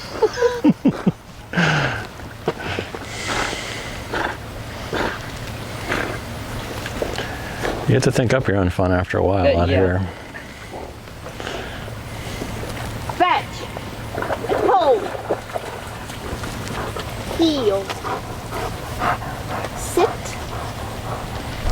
Give. Good. Sit. Good. Nicely done. What do you recommend for if something happened, what we call a no bird, where, they're going up ready to send their dog, something happens in the winger, and it breaks or throws the bird somewhere it shouldn't, or a dog gets loose in the gallery and runs across in the middle of the test. What do you like to see the handler do at that point? Just go back and you send them back into a holding 3. blind, or you give them the option to keep running, or? Well, I give them the option. I don't. I do too, because some people, if they really didn't see the mark, they just want to stay there and do it. And so I give them the option. If not, I tell them to go back a few. It's supposed to be 3, but I tell them go back a few and get back in line. Yeah, I think it's important that people understand though that only the judges stop the test. Right. So if maybe that mark lands 5 yards away from where the other ones were, that's not a no bird in most situations, and don't stop, turn around to the judge and ask, hey, is that a no bird? Just keep going, and the judges will tell you if there's a reason to stop. So we kind of covered this. So what are you expecting the dog to do on a mark? I expect a dog to run a straight line to the mark, stop, pick up the bird, and run a straight line back to the handler and hold it until the handler asks the dog to release the bird.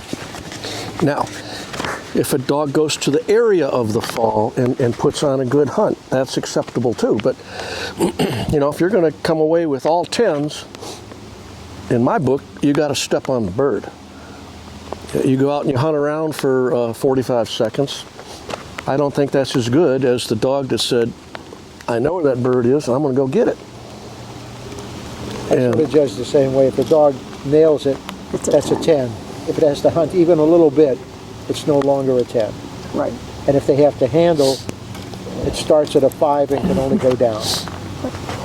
What you guys have mentioned a couple times, the area of the fall. I mean, how do you explain that to a junior handler? What is that? How big is that? Because you get that question sometimes. Well, okay, where is the area of the fall? Is it a 20-yard area, 10-yard area, or does it depend on cover or anything, or what in The general? way the AKC teaches it is the go bird area of the fall is very small. The second bird, it's a little bigger. Third one, bigger yet. We don't have area of the fall. I have never gone out and measured what I consider to be the area of the fall. But I guess 30 feet circumference of a circle might be something you could consider the area of the fall. The issue is with junior dogs, you know when they're not in the area of the fall. I mean, it's not like, oh, that dog went 32 feet, and so we're going to fail it. No, it's like they've gone to the next county, and they haven't started hunting yet, so it's usually not an issue. Have you? I've never actually defined what an area of the fall is. Today in practice, I saw some dogs that were way out of the area of the fall, and they just sort of stumbled on the bird. If a dog is hunting in the area, some dogs are very fast, so they can cover a lot of ground. Their area of the fall might be bigger than someone like mine who's going very slowly and trying to cover an area. So I never put a specific number on it. I just see what it looks like and how it feels. Talk about some of the things that could happen out there. So if the dog goes out there and it's not in the area of the fall and it's running around outside the area of the fall, how long are you giving that dog to find it? I've never timed it. It's an emotional thing with me. When I'm tired of watching that dog running around, not having a clue where he or she is supposed to be, I will ask the handler, would you like to handle your dog to the bird? But I mean, I don't time it on a watch. Maybe some judges do, but again, you know, and oftentimes a handler knows way before you do, and they'll call the dog in before you even tell them to. I'll give the dog the benefit of the doubt every time. And you're okay with the handlers encouraging the dog to find that bird? Are there limits to that, or is it, you know? I think they can encourage a dog to find it, and I've never had somebody be so noisy that it was a disruption. If you don't cross the line between encouraging and handling, or intimidating. Yeah. But I mean, you can tell your dog, good boy, hunt him up, hunt him up, hunt him up. But don't tell your dog, sit over. You're a handler. Yeah, you're not encouraging anymore. The rule book doesn't run handling in junior. It doesn't really say how many times you can do that. It just says you can do it in junior. If somebody decides to do that, the rule book says that they should handle, I forget what the words are, but crisply and cleanly to the bird. Yeah. Are you, as a junior judge, are you really expecting that? As I said before, I'm really impressed if a junior dog can handle. Hello. Because I know a lot of senior dogs that don't handle. But you are expecting them to try to handle dogs. But, I mean, if you can't expect a great deal of trainability on the junior dog and handling over to a mark, I don't think. Well, I mean, if you continually get whistle and cast refusals, you fail. Yes. I mean, if you're going to handle your dog's got to handle. Right. Basically, the dog got a 0 on marking. So you have to think of it that way. It just did not mark the mark. And especially a junior, they're not going to be really very difficult. I don't care who the judge is. No. So they should go pretty close to where they're supposed to be. What if it was the second mark thrown and the dog runs back to where it got the first mark? I set my tests up so that doesn't happen. If I'm 180 degrees polar, it won't happen.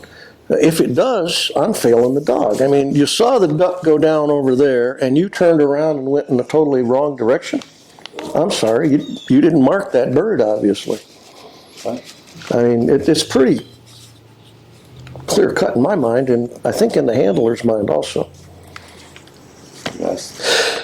However, I did have once a dog went out to the mark, smelled the mark, blinked it, looked at it, didn't pick it up, and then started running around, came back behind the line, and was out in a field behind the judges and the handlers.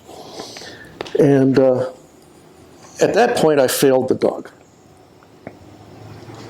Now, the handler wanted to call the committee because I didn't understand the breed, and that's just the way they do things. I said, no, you're supposed to go get the duck and pick it up and come home. That's it. Yeah.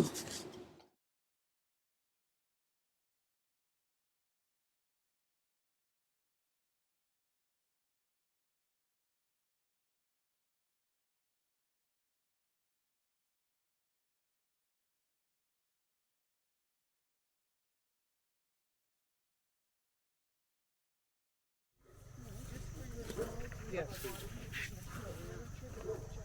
Yeah, they're probably. Did you look on your sheet to see if there's Now I just want a stiff turn. I know who's someplace. You're welcome. I'm Bob Samios, Bill Skills. If you've looked at your premium, you know who we are, and I hope you're going to have a good time today. I know we are. We always say this. We do want everybody to pass, and I don't know any judges at the junior level and probably the senior level that doesn't want you to pass. So just relax, have a good time, and your dog can do this. You've been practicing this stuff. You have two simple singles right here, and we're all set to go. The young lady who is doing a lot of stuff, is she, Beth, I guess her name is. Are you running, Beth? Yeah. Okay, I'll wait for you. You're okay, don't wait for me. All right. And we decided the left one is first, right? Or the right one is first? The right one. Okay. All right. Going with our game plan, you're standing here at the line and we have a hunter over there who shoots a bird. It's going to go across the road. It's going to land in front of the tree. All of you have been practicing to run to the tree line, so that should be perfect for you. Then we have another friend down here that shoots one out. There's a yellow flower out there. Couple little yellow flowers. It's right beyond that one. So if you aim your dog at that, and you'll be in good shape. Pick up the dogs. Remember, you have to get the bird from the dog when the bird is not touching the ground, and don't touch your dog before you have the bird in your hand. That's the only way, one of the ways you can fail. The other way, and I've seen this happen and I can't believe it, hold on to your collar. We can't have any premature sendings, okay? When I say either a number or dog or Bill says anything that we say, whatever the word is, because we might be thinking about something else, we forget the number, you're released to go. Don't call your dog back because you didn't say the right command, just send them, okay? All right, so what we're going to do today is, yes? I'm sorry, this is my first test, so I'm sorry for the dumb question. From when we get to the line, we're not allowed to speak to the dog until you say dog, or? The way it goes technically is you can get to the line, you can line your dog up, you get all ready, he's looking where he's supposed to go, and since that's the first bird, you're going to be looking that way. You're holding the collar. When you wave to us, not to the bird person out there, when you wave to us, from that point you can't say anything until we say something and release you. After that, you're on your own, okay? And not to get you too upset, but when you come to a hunt test, you're supposed to be wearing dark clothing, okay? Pink is not dark, okay? So, yeah, that's right in the rule book, and I'm sure all of you have read the rule book, so I don't have to go over that with you. Those of you that have run HRC, and I know this is always a problem, you're allowed to talk to the dog the entire time in HRC. And of course, here comes Linda Witkowski, who's late as usual, but she's a pro, so she understands. Okay, all right, so we're going to do this. I want you to all stand behind where the dog is going to be running from. If you have any questions after that, fine, but look at it the way the dog is going to look at it. And remember, the dog is not 5'5" high, he's 2 feet high. So take a look at it from the way the dog is looking. Bill, do you have anything else to say? birds or we're gonna put them in a bucket? No, we're gonna take it. I was gonna take it. That's fine. I do that. Yeah. I know there's COVID rules around, and Bill just asked me to do that. I personally have gotten past that. I'm taking the birds, or he's taking the birds, and we'll do it. Because if you have a dog that's a chomper, if we see a bird that's all chomped up, then you know you're not allowed to do that. So we have to take a look at the bird. Okay? All right, here we go. Test dog, come on up. You're singing for the bird, and then I'll take the bird. Okay. Yeah. Guns up! Come on up here, kiddo. I guess we have to wait for 4 birds now. Okay, here we go. Guns up!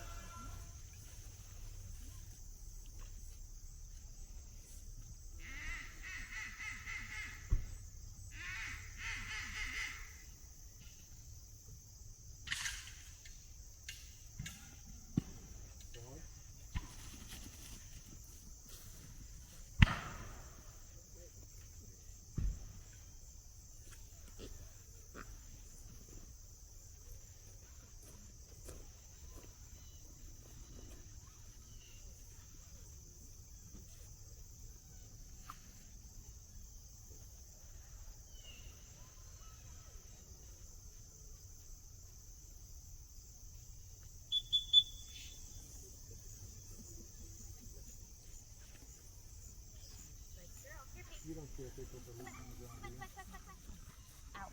Good girl. Come on. Pitch. Thanks. Okay, one thing that just came up, if you want to throw your leash on the ground behind you, fine. If your pants aren't too tight, you can put them in your pants. Whatever you want to do is fine.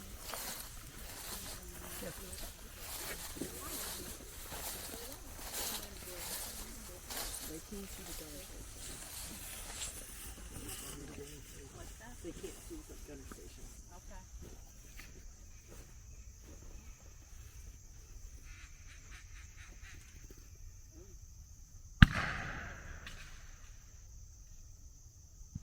Dog.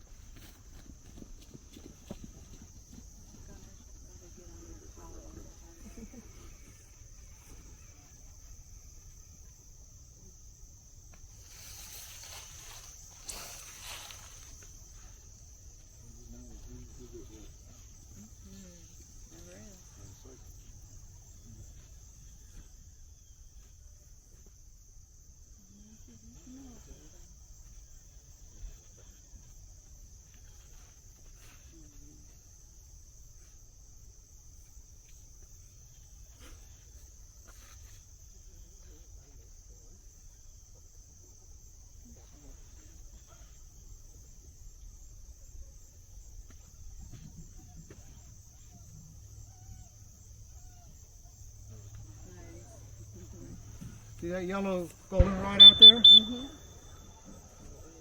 The bird should land pretty much that place every time. Good girl. Now you're allowed to talk to your dog as much as you want now, Right here. on the way back from each one. Come on. Good girlie. Come on. Hold it. Come on. Hold it. Oh, very good.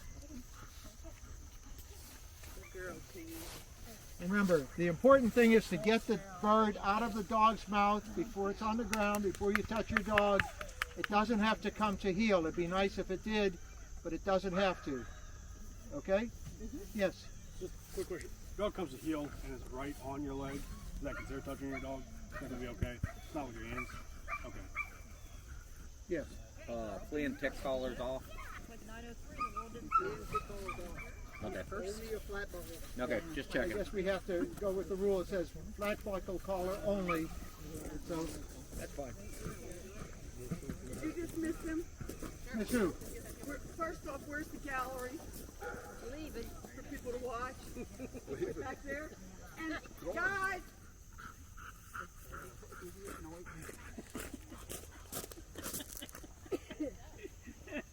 Did you say idiot? I was handing out candy. Oh, girl, come on. Yeah. Ask your wife loves you. She loves you.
Maggie.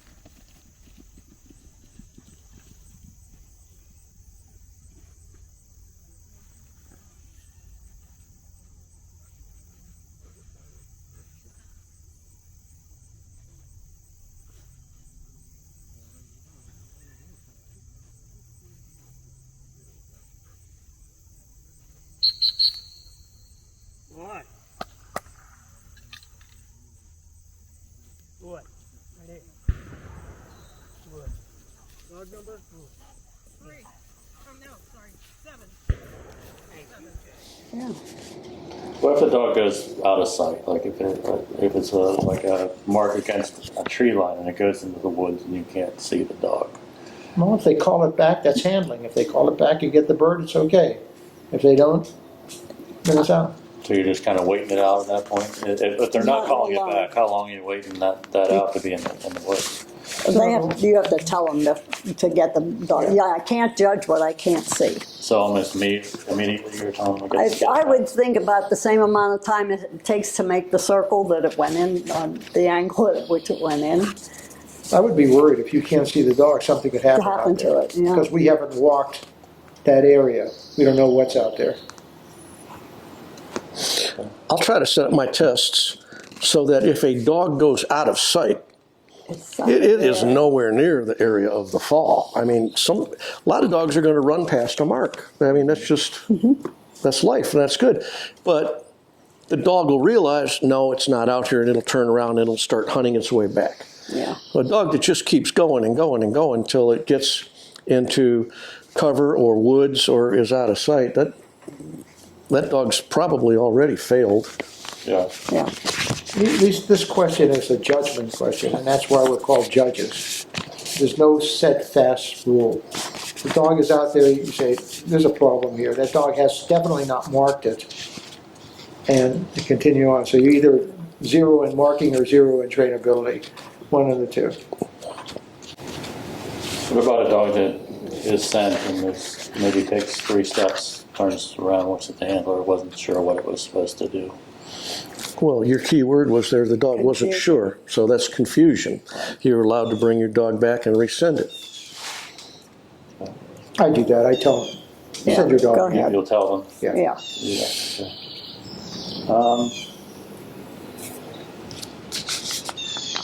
I've had people send their dog on the wrong name, and the dog takes 3 or 4 steps and says, wait, that wasn't supposed to go.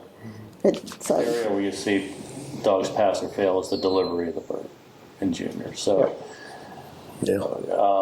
so what is your expectation there? What is your tolerance? Because a lot of them aren't perfect for sure. Maybe they're dropping the bird. Maybe they're mouthing it a little bit. But where's the line there? What are you looking for a good, acceptable delivery in junior? There's a difference between expectation and acceptable. I think all of us have accepted a bird not hitting the ground and the handler catching it before it does. I assume everybody has done that at the junior level. We would like them to come to heel, sit there with the bird in its mouth, and then take the bird. So somewhere in between those extremes. The problem you have at the junior level is fetch it up, fetch it up, fetch it up. People moving around, fetch it up, towering over the dog. That's when you have to really make a judgment and say, this is just not a junior dog yet.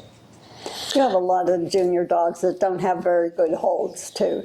And they'll be coming, flying, or come back to their handler, trip on something, and the bird goes flying out of their mouth. That's an accidental drop. There are also those that just drop on their way back. And it depends how many times, but I don't like it, but I've passed some dogs that have dropped it 3 or 4 times, as long as they keep coming in.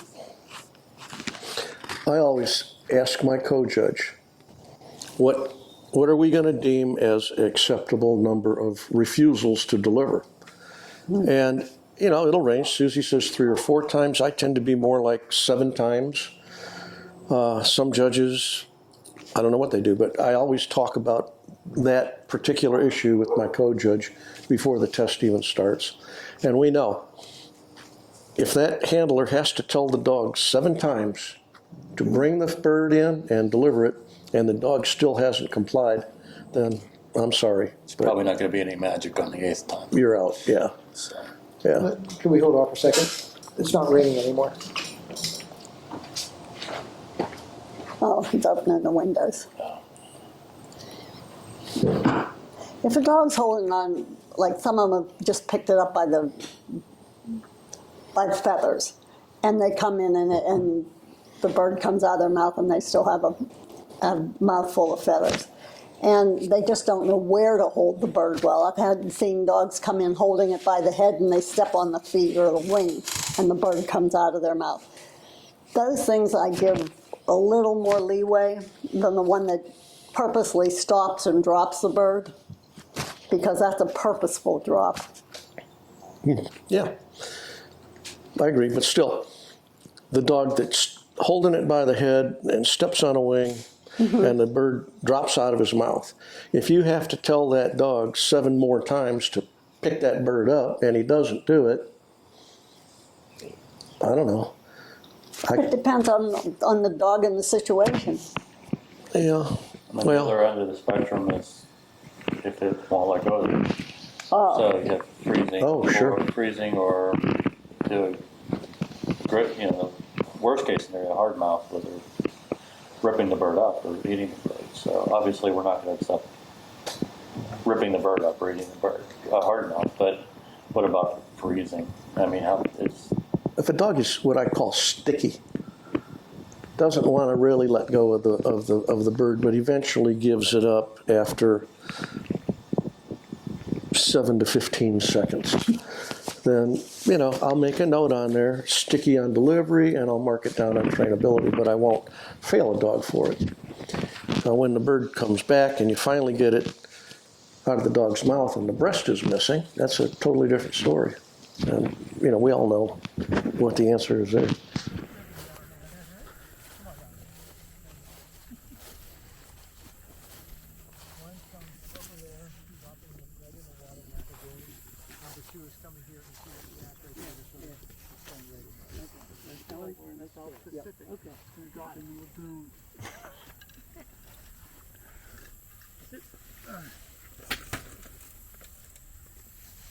Which dog is this?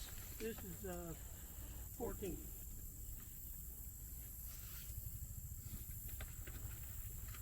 Okay, guns up. Here we go.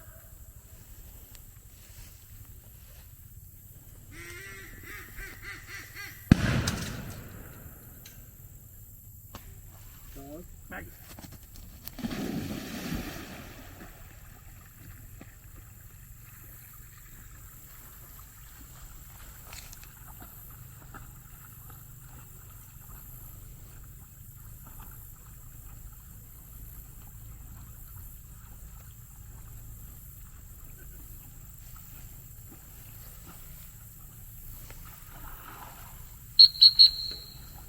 Good. Here. Good girl.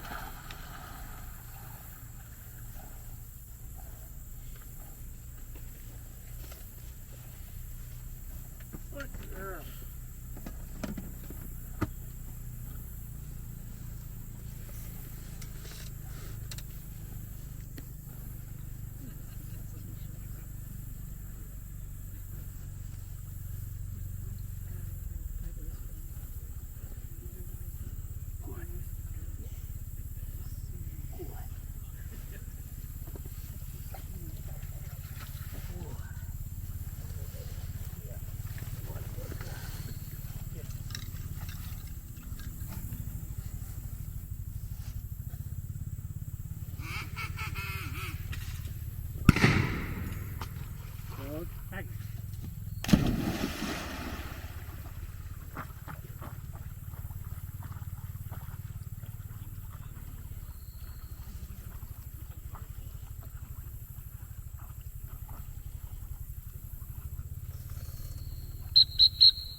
Did I get a 6 that time? I'm still reserving judgment till the end. Add one more thing. The people that say on a watermark, does my dog have to come out of the water to deliver to hand? I would say, yeah, the dog's got to come back to you and give you the bird. However, I have told people, well, if it gets its first two paws, front paws up on land and you get the bird, then okay. But ideally, I mean, the dog is supposed to come back and give you the bird, not stand in the water and make you come to it to get the bird. So, I've got a variation of that. I said, your feet have to be dry. So it's the same thing. If the dog is close enough and you can get the bird, take it and get out of here. Are we doing them any favors at that point, though? No, but they know what to practice for the next time, because those dogs already have a problem with coming and dropping the bird on the ground, and so they know that. That's why they're doing that. Yeah, okay. But I'd like them out of the water and sitting next to you. That'd be ideal. You mentioned before about running the bank. So say you did run on a water mark, they ran the bank. Maybe it wasn't a test that wasn't set up great, and it gave them that opportunity to run the bank. And they ran the bank 2/3 of the way out to the bird and jumped in the water and swam over the bird. Is that an issue? It depends how far the dog goes, in my mind. But if a dog runs the bank and it goes right to the bird, I'd say the dog marked the bird. The dog knew where that bird was.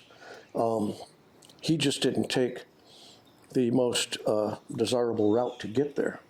So I would mark them down on trainability. I saw one that I judged many, many, many years ago. The dog probably ran 40 yards to the left, another 50 yards down, another 35 yards out onto a peninsula, hopped in the water, picked up the bird, and took the same route back. I passed that dog. In retrospect, I would not do that again. On the way back from the bird, it's less of an issue. I don't care on the Most judges judge don't from judge here the way back to- unless you start blowing your whistle. Yeah. If you start handling, then you're under judgment. Yeah. So if your dog's going to run the bank back and it can't handle, just let it go and work on it. If I say, well, we're going to have to talk about this, which we never talk about a junior dog, we've made a decision already, but they know that they passed or failed. I always tell the handler, good job, we'll see you on water. There you go. Or I will tell them, I'm sorry, you got a nice dog, but you were just a little weak on marking and delivery, and I'm sorry, we're not going to call you back. Only once in my life at a junior level have I waited and had to talk it over with the judge on a failure to deliver to hand issue. And then the handler got all mad at me. Well, why didn't you tell me that? You made me wait till the end of the test. I said, because we needed to talk about it. Sorry. I like to tell a handler if they've failed. I think it's fair. Yeah. I think the worst thing they do to a beginning handler is already nervous to begin with is leave them twisting in the wind. Yeah. So, people, it's good news or bad news. I think they deserve to know what's going on at that point. I'm new to this, and I've got into training my dog. How do I know it's ready to run a junior? The people you're training with will tell you if you should spend your money or not. They should. They should tell you you're ready or not. And that's why you always train with people better than you are, because they know when you're ready. I have 2 people now that are almost ready for senior, and I said, don't waste your money, you're not ready yet. Wait till the end of the year and see if you're ready to go then. What if they don't train with anybody? Well, How do they know? That's tough. You should is train tough. with somebody. Well, you know the 3 things we're looking at. Did you go out to the bird and pick it up? Did you come straight back? And did you deliver to hand? I mean, if a junior dog does that, it's going to pass and probably get all 10s. Mm-hmm. So, I mean, it's not rocket science. And you know if your dog will do that or not. even if you do train alone? I like my dog to be working on doubles before I run a junior test.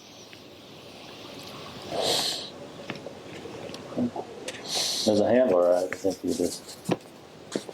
you should at least attempt to read the section of the rule book.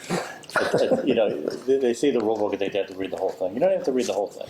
No. Go to where it says Junior Hunt Test and what the requirements are and what's expected of the dog, and you know, it'll probably take you all 10 minutes. That goes to my advice. So, You'll take the birds at a hunt test. That way you see exactly what's going on. I learned a lot by working hunt tests before I even ran a dog. I'd go out and be a bird boy. Mm-hmm. And God, you learn so much by doing that. And you can see a good dog and you can see a bad dog, and you can compare that to your own dog, and you have a sense of where you are on that spectrum. Every hunt test concludes with a ribbon ceremony. Here, the judges hand out qualifying ribbons and congratulate the handlers for a job well done. For some, this may be their first qualifying score and their first taste of success at the line. For professionals, this may be just all in another day's work. For others, it may be their last pass needed to obtain a junior hunter title. For some of them, this may be the end of their hunt test journey, a job well done. For others, it is a stepping stone to future hunt test titles. Senior, Master, Master Amateur, Master National, or wherever their journey takes them. Dr. Arley Reynolds once said, "I think who you are with your dogs is who you are in life. There's a primal relationship there that makes us the best we can be, and also makes the dogs the best they can be when we get to experience it together."